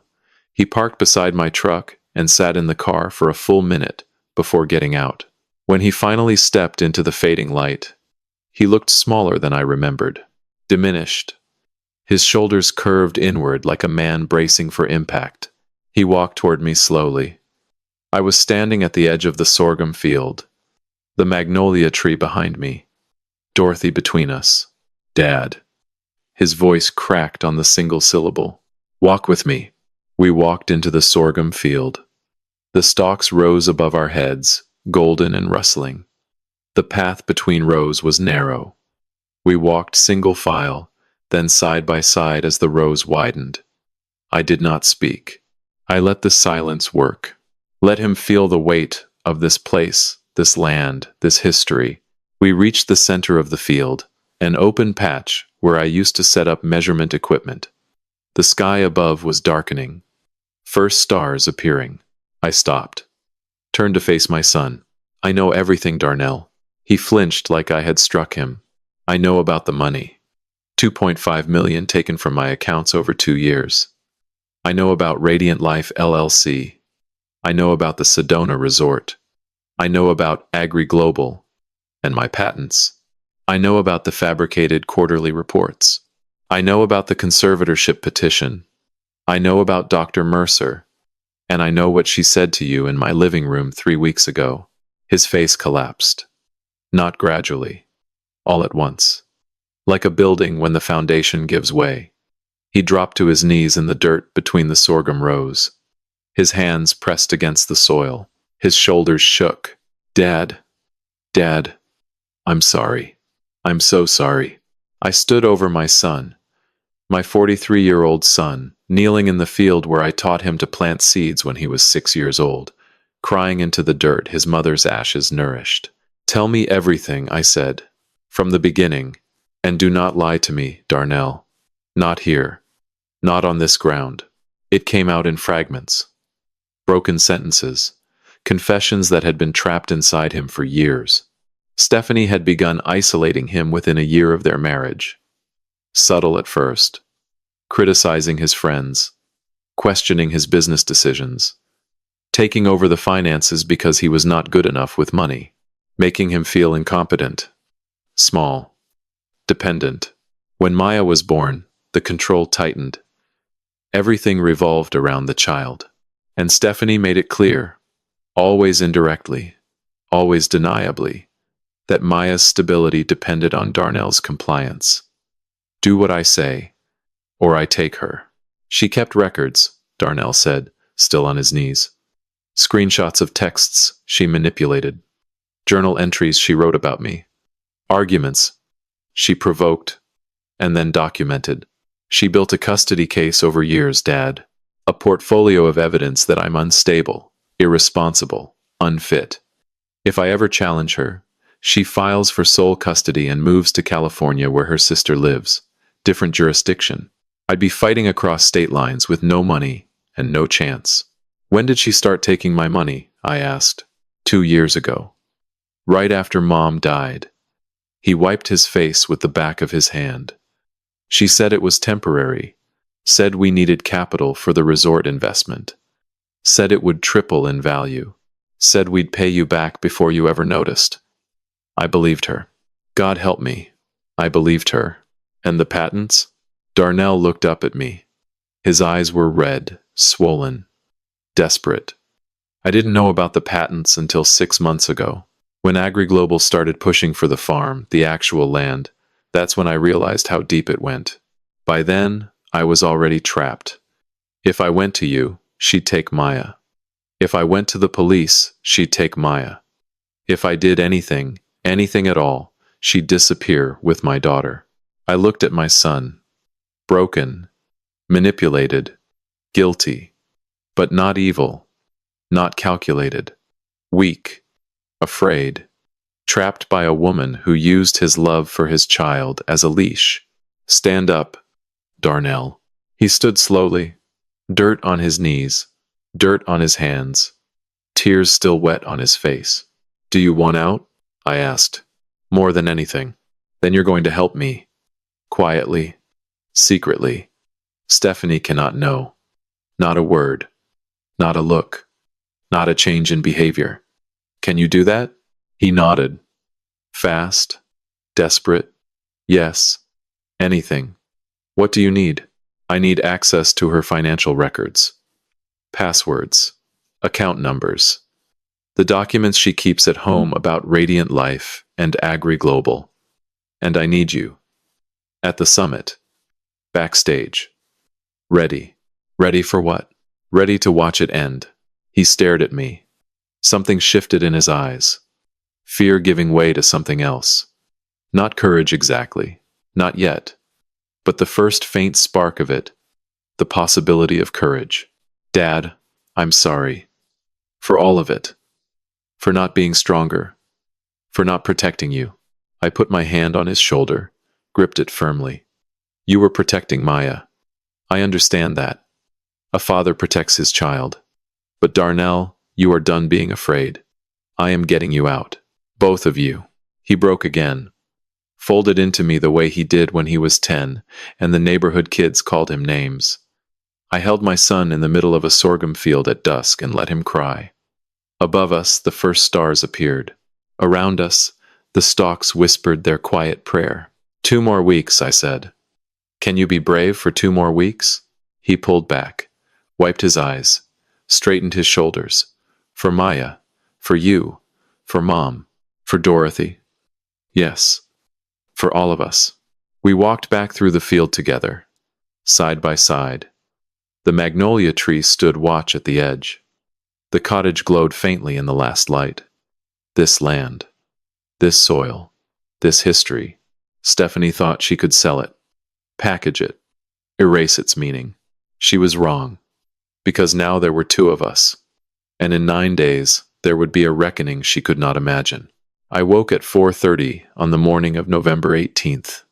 The house was dark, silent. I lay in bed for several minutes, staring at the ceiling, listening to my own breathing. Today was the day. 9 weeks of performance, 9 weeks of smiling, and forgetting and shrinking. It ended today. I rose slowly, not because I was weak, but because I wanted to feel every moment of this morning with full attention, the way a man feels his last morning of captivity before walking free. I showered, shaved. Then I stood before my closet and made a deliberate choice. Not the navy suit Dorothy loved, not the pressed shirt and polished shoes of Professor Calloway. Instead, I pulled out an old flannel shirt, faded blue with fraying cuffs, khaki pants that were slightly too large, worn house shoes I never wore outside. I did not comb my hair neatly. Let it stay slightly wild. Let the gray show in its full disorder. The mirror showed me a man I barely recognized. An old man. A fading man. A man who looked exactly like what Stephanie wanted the world to see. One last performance. The final act. I walked to the mantelpiece. Dorothy's wedding photograph. I touched the frame with my fingertips. Today, baby, I whispered. Today it ends. Watch over me. At 7:30, Darnell pulled into my driveway. Not the Tesla, his old sedan. He looked pale when I opened the passenger door. Dark circles beneath his eyes. He had not slept either. You okay, Dad? I'm ready. Are you? He gripped the steering wheel, knuckles white. Scared, but ready. Good. Scared means you're paying attention. We drove toward Raleigh. 40 minutes on Interstate 40. The November morning was gray and cool. Trees along the highway had shed most of their leaves, bare branches reaching upward like hands, waiting to catch something falling. Darnell was quiet for the first 20 minutes. Then, without looking away from the road, he spoke. Dad, after today, whatever happens to me, whatever charges come, I just want you to know I'm ready for it. I deserve whatever comes. What comes is up to the court, son. But you chose the right side. That matters. Does it? To me it does. To Maya it will. He nodded, said nothing else. We drove the remaining distance in silence. The Raleigh Convention Center appeared through the morning haze. A modern building of glass and steel, 3 stories tall, banners already hanging from the facade. Enormous purple and white banners with Stephanie's face. Her perfect smile, her perfect hair. Radiant Life Summit in gold lettering. Beneath it, her tagline, Live bright, live true, live radiant, live true. The irony could have killed me. The parking lot was already filling at 8:15. The event did not start until 10, but early arrivals were streaming in, women mostly, carrying yoga mats and reusable water bottles and tote bags with inspirational quotes. Stephanie's audience, her following, the 400,000 people who believed she had life figured out, who paid $200 each for tickets to hear her speak about authenticity and wellness and living your best life. 500 of them were here today, and 10,000 more would watch the live stream from home. Darnell parked in the back lot near the loading dock. Staff entrance. Stephanie had arranged badges for both of them. Bobby Calloway. Guest. Darnell Calloway. Family support. We entered through the service corridor. Concrete floors, fluorescent lights, the smell of catering. Nothing glamorous back here. The magic was all out front. Carefully constructed, meticulously lit. Backstage was organized chaos. Production crew adjusting lights. Sound engineers testing microphones. A woman with a clipboard shouting about the live stream feed. Screens showed the main stage from multiple angles. The set was impressive. White backdrop with purple accents. Enormous screens flanking the stage. A single white sofa at center stage, where Stephanie would sit for her keynote segment. Fresh flowers, crystal water glasses, everything pristine. And then she appeared. Stephanie emerged from a dressing room at the far end of the backstage area. She wore white, head to toe, a flowing white pantsuit with wide legs and a structured blazer. Her hair was blown out, cascading over her shoulders in perfect auburn waves. Minimal makeup that somehow made her look radiant. A single gold chain at her throat. The Tree of Life pendant. She looked like an angel. She looked like a saint. She looked like exactly what 500 women had paid $200 to see. The embodiment of conscious, beautiful, intentional living.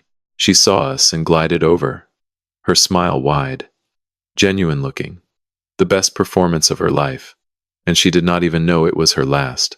Dad, you came! She hugged me, brief, photogenic. You look comfortable. That's perfect. Just be yourself today, okay? I'm going to bring you on stage during my family segment. All you have to do is sit next to me and smile. I'll do all the talking. Be myself, if only she knew. Whatever you need, sweetheart, I said. My voice slightly confused, slightly lost. The man who did not quite understand where he was or why. She patted my arm. Darnell, make sure Dad has water. Keep him comfortable until I call for him. It'll be about an hour into the program. She checked her phone, scrolled through messages. Already distracted. Already moving on to the next detail. We were handled. Managed. Props waiting in the wings. I shuffled to a chair in the corner of backstage. Sat down slowly. Let my head tilt slightly. The old man resting. waiting, not quite understanding. But my eyes were working, scanning the space. Through a gap in the backstage curtain, I could see the audience. 500 seats, filling fast. Women settling in, chatting excitedly, taking selfies, posting to social media. The energy was electric. Anticipation, devotion. They loved her. They believed in her. And there, third row from the back, aisle seat. A woman in a charcoal blazer, with close-cropped natural hair. No yoga mat. No tote bag. No reusable water bottle. Just a sharp gaze that swept the room with professional precision.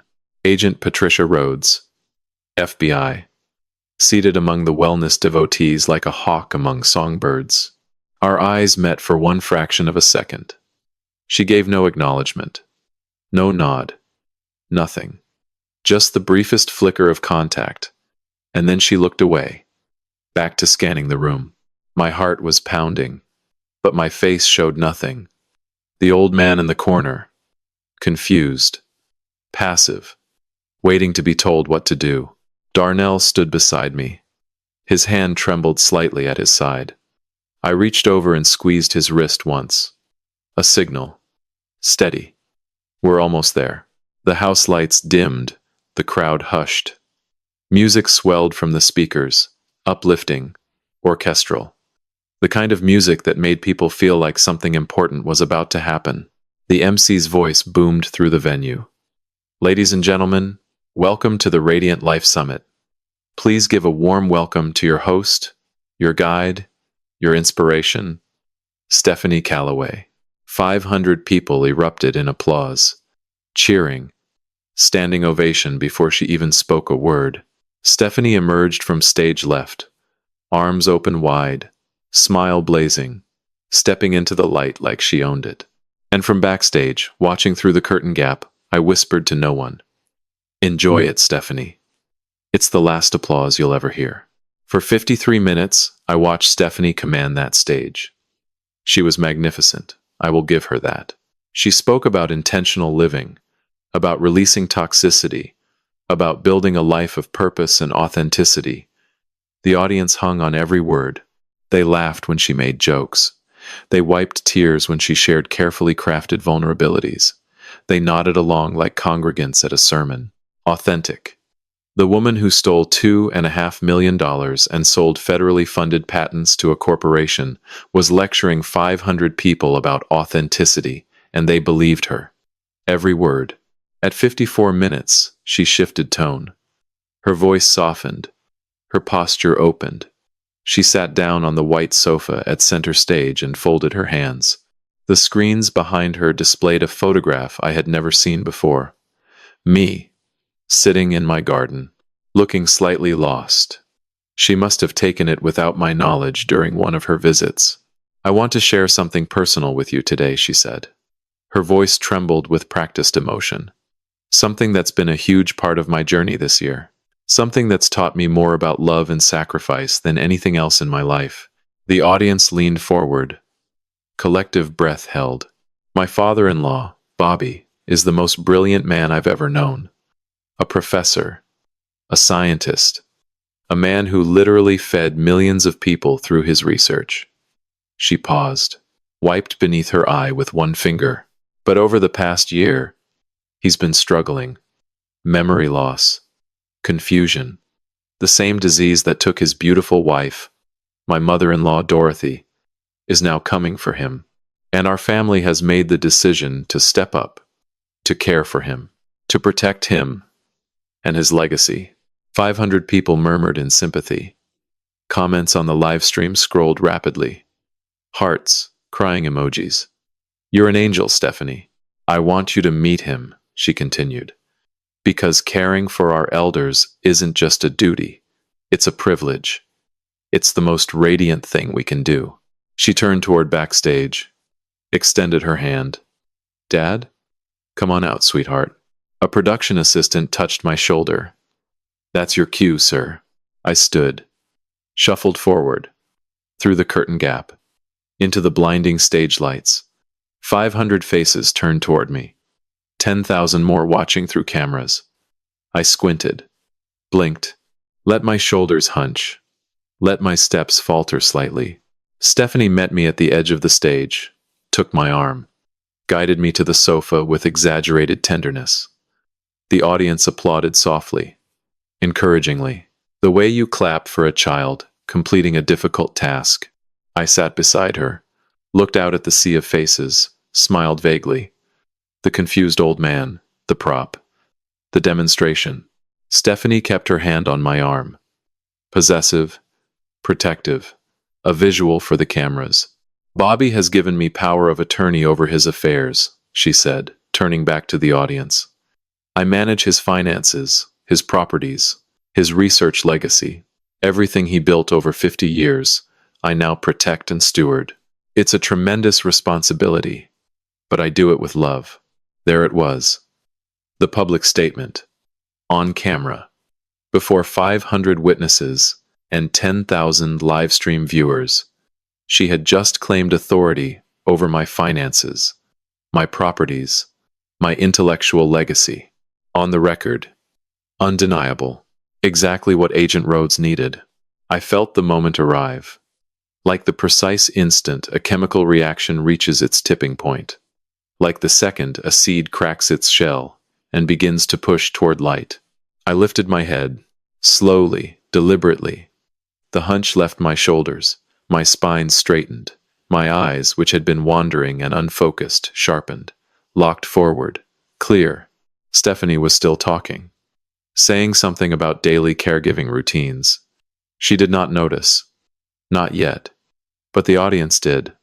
Something in the front rows shifted, people tilting their heads, frowning slightly. Something was changing in the old man beside her.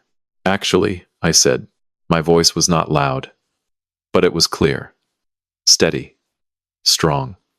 The voice of a man who had lectured to auditoriums of 300 students for 38 years. A voice that carried. Stephanie stopped mid-sentence, turned to look at me. Confusion flickered across her face. Actually, Stephanie, I'd like to say something. The audience went still. 500 people holding their breath. The live stream comments paused. I stood from the sofa, straightened to my full height. 6'1", shoulders back, chin level. Not the hunched old man who shuffled on stage 3 minutes ago. A different person entirely. My name is Professor Robert Calloway, I said into the silence. My voice filled the room without effort. 50 years of classroom projection. I am not confused. I am not incompetent. I am not suffering from Alzheimer's disease. I scored in the 97th percentile on a comprehensive neuropsychological evaluation, conducted 2 weeks ago by a court-appointed specialist. Gasps. From the audience. From the production crew. From Stephanie, whose face had gone from confusion to shock to pure white terror in the span of 3 seconds. I am a scientist who spent 50 years developing drought-resistant crops that feed 2 million people across East Africa.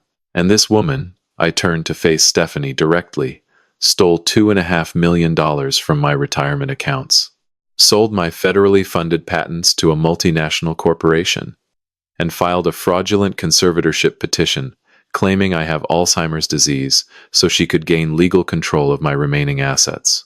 The room exploded. Gasps, shouts, chairs scraping, the live stream comments erupting in a torrent. Stephanie stood. Her mouth opened, closed, opened again. Dad, you're confused. This is exactly what I was talking about. He doesn't know what he's saying. He's having an episode. I am having the clearest moment of my life, I said. And so are you. Movement at the back of the auditorium. 3rd row. Aisle seat. Agent Rhodes stood.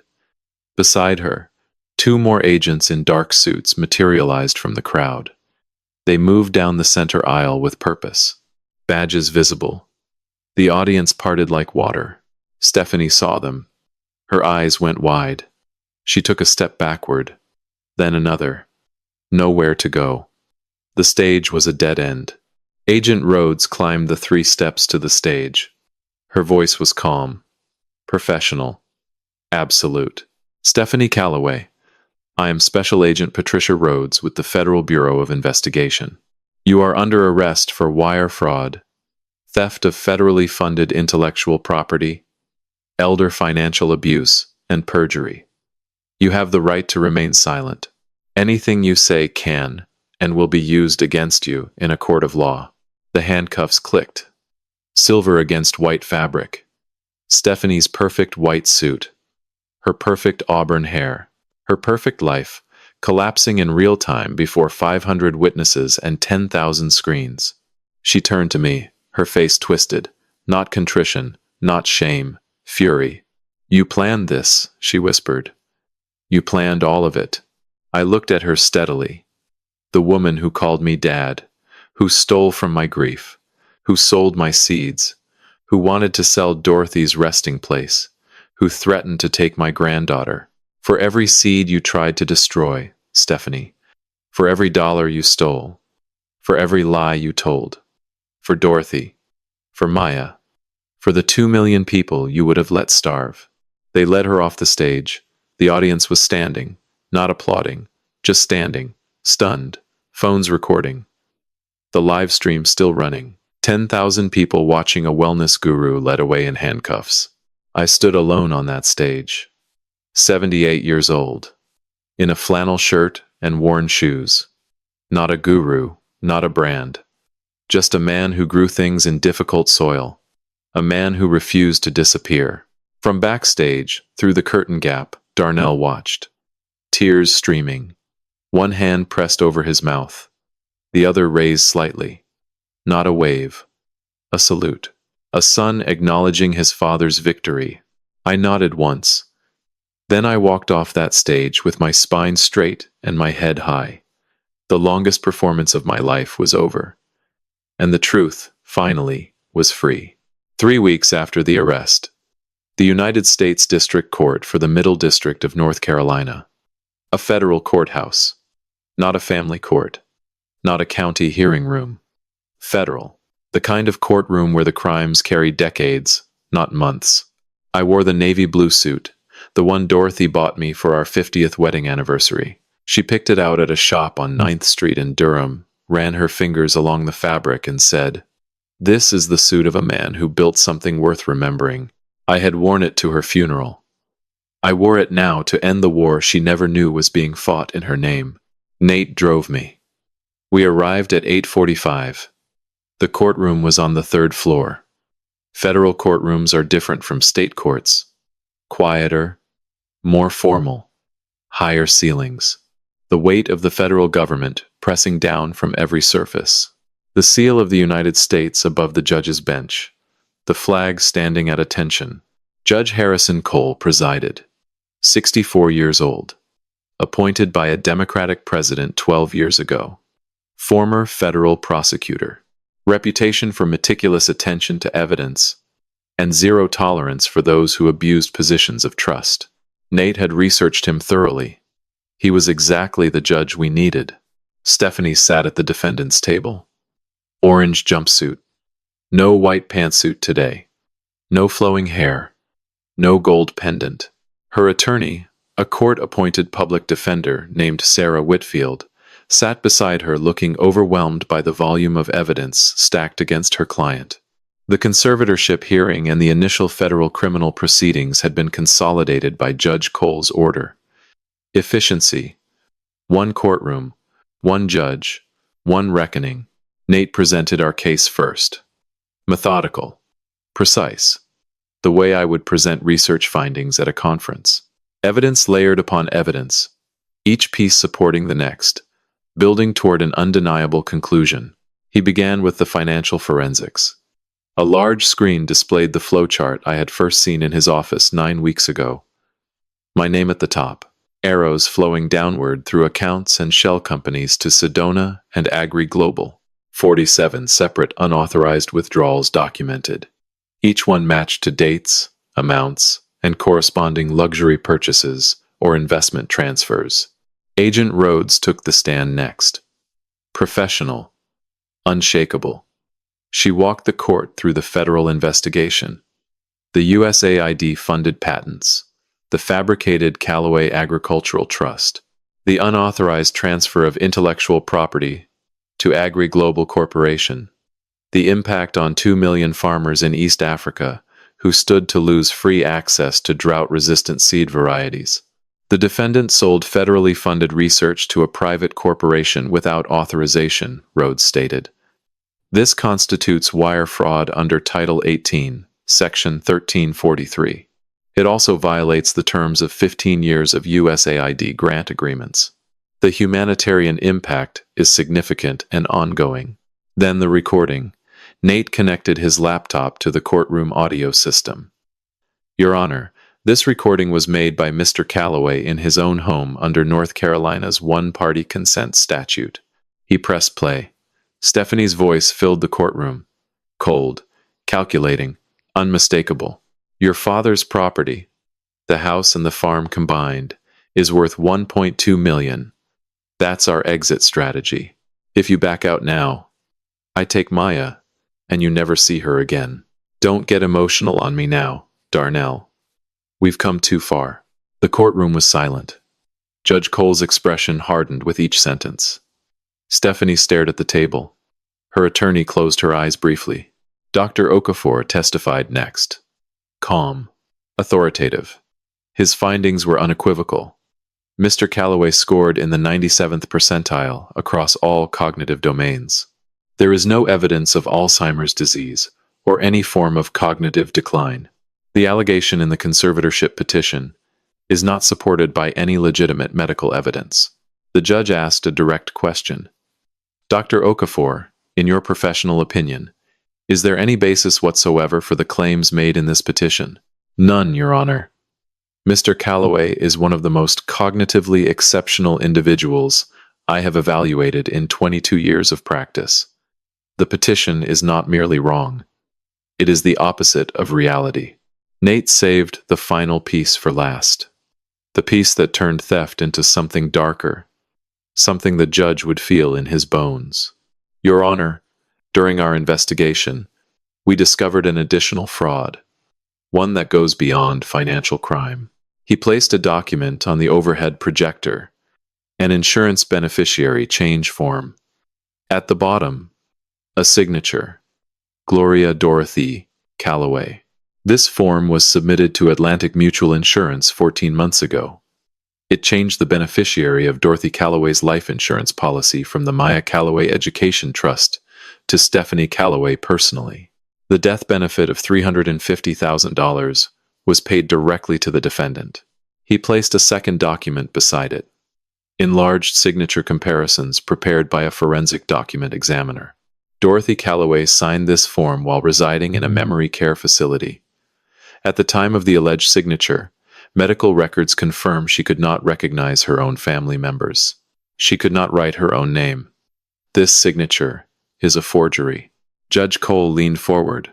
His voice was quiet, controlled, dangerous. Are you telling me the defendant forged the signature of a woman with Alzheimer's disease? Yes, Your Honor. A woman who could not feed herself, could not speak, could not recognize her own husband of 53 years.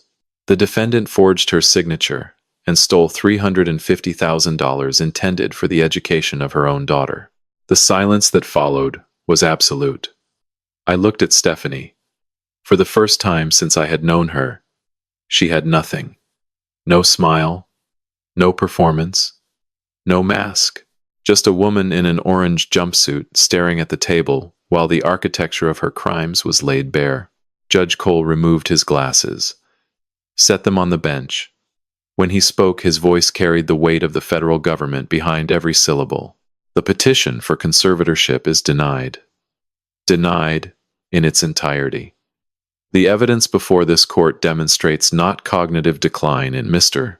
Callaway, but a calculated, systematic criminal enterprise designed to exploit an elderly man's grief and steal his life's work. He turned to Stephanie's attorney. Counsel, your client faces federal charges, including wire fraud, theft of federally funded intellectual property, elder financial abuse, insurance fraud, forgery, and perjury. The matter is referred to the United States Attorney's Office for prosecution. Bail is revoked. The defendant is remanded to custody. Two federal marshals moved forward. Stephanie stood. Her legs shook. She looked at me across the courtroom. Our eyes met for the last time. I expected to feel triumph, satisfaction. The sweet heat of revenge finally served. Instead, I felt something I did not expect. Exhaustion. And beneath it, buried deep where I did not want to examine it, the faintest trace of pity. Not for what she was, for what she could have been, for the family she could have had, if greed had not consumed her. I looked away. Down at my hands, Dorothy's ring on my finger, the gold band she placed there 58 years ago. It was over. The petition denied. The truth spoken. The law in motion. Nate put his hand on my shoulder. You did it, Bobby. I nodded. Could not speak. Not yet. We walked out of the courtroom into the November afternoon. The air was cool and clean. Durham spread before us. The city where I built my life. The city where Dorothy and I planted everything that mattered. The war was over, and I was still standing. 8 months later, spring returned to Durham the way it always does. Gently, without announcement. One morning in late April, I stepped into my backyard, and the dogwoods had bloomed overnight. White petals scattered across the lawn like confetti from a celebration no one had planned. The air smelled of warm earth and new growth. The season of resurrection. I was on my knees in the garden bed along the back fence, soil beneath my fingernails. The good kind of dirt, rich, dark, full of life. I was planting new rose bushes, red knockouts, Dorothy's favorites, hardy, resilient. They bloom even when you neglect them. Beside the roses, in a terracotta pot positioned where the morning sun hit strongest, my sorghum plant stood tall and green, thriving, still growing in the spot by the kitchen window where Stephanie once called it just a grass. It had survived the winter. It survived everything. The legal proceedings had moved swiftly after the trial. Stephanie was sentenced in February. 18 years in federal prison. Wire fraud, theft of federally funded intellectual property, elder financial abuse, insurance fraud, forgery. The judge cited the systematic nature of the crime, the vulnerability of the victim, and the humanitarian impact of the patent theft. No possibility of parole for 12 years. The patents were recovered. Agri-Global Corporation, facing its own federal investigation for knowingly acquiring stolen intellectual property, agreed to a consent decree, returning all 7 patents to Duke University's agricultural research program. The licensing terms I had written 30 years ago were reinstated. Non-commercial humanitarian use. Free distribution to farmers in need. 2 million people in East Africa would continue receiving drought-resistant seeds at no cost. The work Dorothy and I began together would continue uninterrupted. The Sedona resort collapsed entirely. Investors lost everything. The land was sold at auction for a fraction of its development cost. A cautionary tale about greed disguised as vision. And Maya, my granddaughter, 14 years old when this began. 15 now. She had been living with me since December. When the custody court awarded me temporary guardianship, it became permanent in March. Her bedroom was the spare room where Stephanie had once placed a listening device. I removed the smart speaker the day after the arrest and replaced it with a bookshelf. Maya filled it within a week. Biology textbooks, field guides to North Carolina plants, a signed copy of a Jane Goodall memoir I gave her for Christmas. The back door opened, and she appeared. Tall, growing into herself. She wore jeans and a faded Duke t-shirt that had been mine once. Her curly hair was pulled back in a ponytail. She carried 2 glasses of lemonade, and a smile that reminded me so completely of Dorothy it made my chest tight. Grandpa, you need to hydrate. You've been out here since 7. I sat back on my heels and accepted the glass. Cold. Sweet. Perfect. Thank you, sweetheart. Come sit with me. She lowered herself to the grass beside the garden bed. Cross-legged. Easy. the way young bodies move without thinking. She picked up a handful of soil and let it run through her fingers. Can I help plant the rest? I was hoping you'd ask. We worked together in comfortable silence. She dug holes with the small spade. I positioned each bush, packed soil around the roots, watered gently. Our rhythm was easy, practiced. We had been doing this together for months now. Saturday mornings in the garden. Our time. These were Grandma's favorite, Maya said, pressing soil around a root ball. They were. She planted the originals the year we moved in. 1981. She said red roses reminded her of strength. Beauty that requires patience and attention. Like her. Exactly like her. Maya was quiet for a moment. Then, without looking up from the soil, Grandpa, I got my AP biology score back. And? She looked up, grinned. 5. Perfect score. Pride swelled in my chest so large, I thought it might lift me off the ground. Maya. That's extraordinary. My teacher said I should consider the accelerated science track next year. And maybe summer research programs. She said with my scores, I could apply to the Duke Youth Scholars Program. Duke, where I spent 38 years.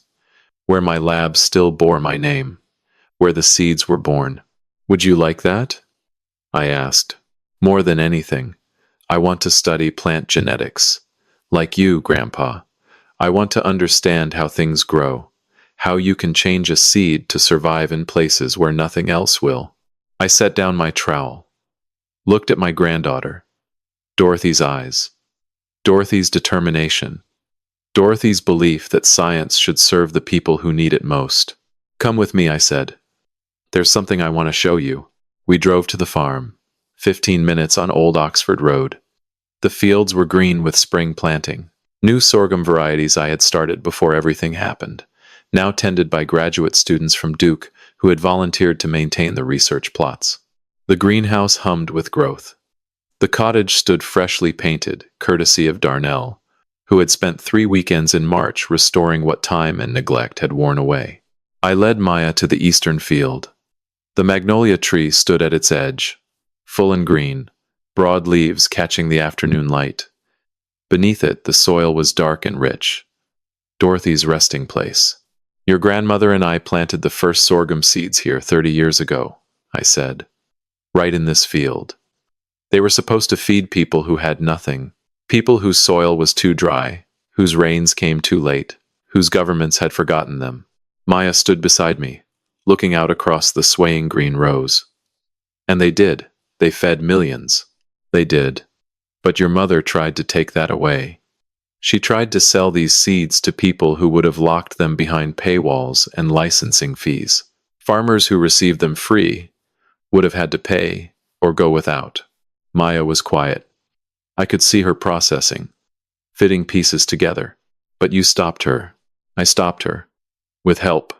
With patience. With the truth. I turned to face her, put my hands on her shoulders. Maya, seeds are stubborn things. You bury them in darkness, and they still find the light. You pour drought on them, and they dig deeper for water. You neglect them, and they wait. They don't die easily. They don't surrender. She looked up at me. Dorothy's eyes. Bright. Understanding.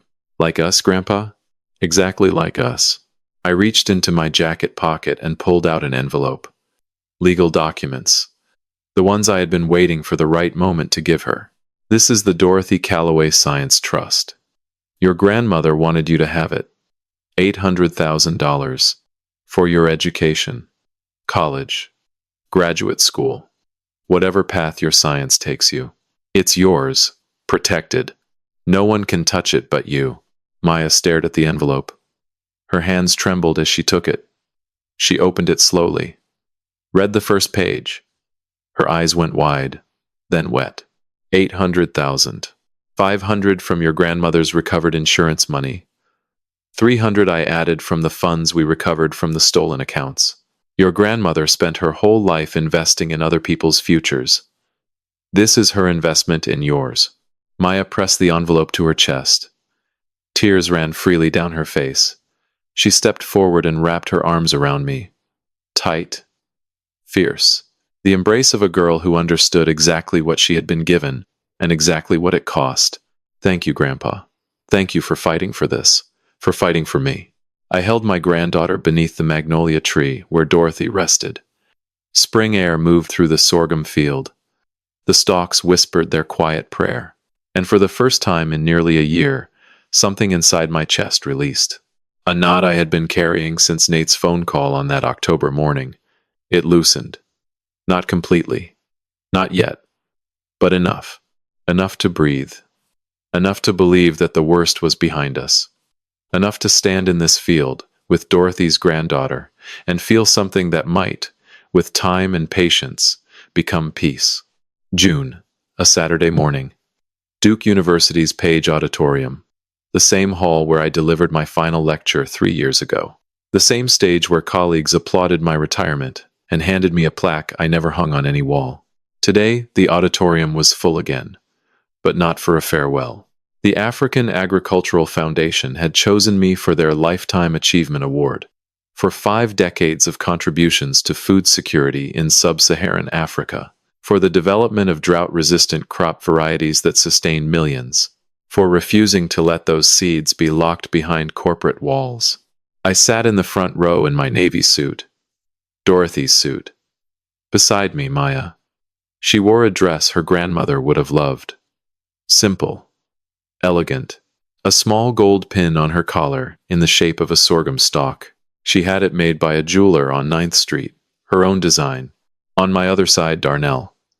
We were not healed. Not fully. Perhaps we never would be completely. But he came. He was here. He wore a pressed shirt and sat with his hands folded in his lap, looking at the stage with an expression I could not quite name. Pride, maybe? Or the ache of knowing he almost lost the right to sit in this chair. He had been coming to the house every Sunday for the past 3 months. Dinner with Maya and me. Simple meals. Conversation that was still careful, still measured, but real. No performances. No masks. Just a father and son learning to be honest with each other after years of living inside someone else's lie.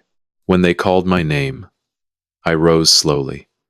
Not from frailty, from reverence, from the awareness that this moment was not mine alone. It belonged to Dorothy, to the graduate students who spent summers in African fields testing my varieties, to the farmers who planted those seeds in soil so dry it cracked beneath their feet and watched green life emerge anyway. I climbed the stairs to the stage, accepted the award, a crystal obelisk etched with a sorghum plant, heavy in my hands. I turned to face the audience, 300 people, colleagues, students, friends. Maya in the front row, her eyes bright. I had prepared remarks. Nate helped me write them. Proper, professional, appropriate for the occasion. I set them aside. I want to tell you about seeds, I said. Not the scientific kind. The human kind. The audience settled. Listening. 50 years ago, my wife Dorothy and I planted our first experimental seeds in depleted tobacco soil outside Durham. Everyone said nothing would grow there. The soil was dead, they said. Used up. Exhausted. But Dorothy believed otherwise. She said the soil just needed someone patient enough to feed it back to life. And she was right. Within 2 seasons, we had growth. Within 5 years, we had varieties that could survive conditions no one thought possible. I paused. Let the silence hold. Life is like that soil. We build things carefully, slowly, 1 season at a time. We pour our years into the ground and trust that something will grow. And sometimes, someone comes along and tries to take what you planted, tries to sell your harvest, tries to claim your field was never yours to begin with. Maya's eyes glistened. Darnell looked at his hands. I learned something this past year that no laboratory ever taught me. I learned that the people closest to you can be the ones who hurt you deepest. I learned that grief makes us vulnerable in ways we cannot predict. And I learned that trusting someone with your legacy is the most dangerous act of faith there is. I gripped the crystal award. Steady, strong. But I also learned this. Seeds are stubborn. You bury them in darkness, and they find the light. You pour drought on them, and they dig deeper. You try to destroy them, and they wait. Patient, quiet, gathering strength beneath the surface until the season turns. And then they grow. They always grow. I looked at Maya, smiled. My granddaughter is going to be a scientist. She is going to carry this work forward into places I will never reach. And that is the real legacy. Not the patents, not the awards, not the money recovered, or the justice served. The legacy is the next generation standing in the field you cleared, planting seeds you'll never see bloom, feeding people you'll never meet. I stepped back from the podium. The applause that followed was warm. Not the electric ovation Stephanie once received from 500 strangers. Something quieter, deeper. The applause of people who knew exactly what those words cost. After the ceremony, after the handshakes and congratulations, after Maya and Darnell and I shared lunch at Dame's Chicken and Waffles one last time, I drove home alone, parked in my driveway, sat in my car for a moment, looking at my house. The house Dorothy and I bought in 1981. Still standing, still mine. I went inside. The rooms were quiet. Late afternoon light slanted through the bay window, catching the sorghum plant in a column of gold. I walked to the mantelpiece. Dorothy's wedding photograph. The same frame that once held a recording device. Now it just held her. Smiling, young, full of faith, in a future she would not live to see. I sat in her armchair, the one that still smelled faintly of lavender, and I spoke to her the way I had every evening since she left. We made it, Dorothy. Our seeds are safe. Maya is going to be extraordinary, and I'm still here. Still standing in the garden you planted. The room was quiet. But I have lived long enough to know that God speaks in silence as loudly as in thunder. I felt his presence in that stillness. The same presence I felt the morning Nate called and my world collapsed. The same presence that held me steady through 9 weeks of performance. The same presence that guided my steps onto that stage and gave me the voice to speak the truth when everything in me wanted to break. I placed my trust in God when the darkness was deepest. I leaned on God when the truth felt heavier than my old bones could carry. And I thank God for giving me the strength to stand when everything tried to make me fall. From the hallway, Maya's voice drifted toward me. Grandpa, come look at my research proposal. I'm applying for the summer program. I smiled, pushed myself up from Dorothy's chair. My knees protested. They always do now. But my legs held. They always do. Through the window, the garden caught the last of the evening light. Dorothy's roses bloomed red and fierce along the back fence. The sorghum by the window stretched toward the fading sun. Everything growing, everything reaching, everything alive. I walked toward Maya's voice, toward the future, toward the next season. I look back at my own life and see where I trusted too blindly and stayed silent too long. If there is one lesson I carry forward, it is this. Ask questions. Protect your dignity. Guard your legacy with the same stubbornness that makes seeds push through stone. And never, not ever, surrender your voice. Not to grief, not to age, not to the people who smile while they steal. Family betrayal does not always come wearing a villain's face. Sometimes it wears a warm smile and calls you Dad. Sometimes it holds your hand while signing papers that will destroy you. But the truth is patient. Like seeds, it waits beneath the surface. And when the season turns, it rises. If this story reached your heart, let it be a warning and a gift. Protect what you build. Teach the next generation to do the same. And remember that no matter how deep the darkness, the seeds we plant in good faith always find the light. If this message resonated with you, please leave a comment, share this story with someone who needs to hear it, and subscribe to the channel so you do not miss what comes next. Thank you for staying with me until the end.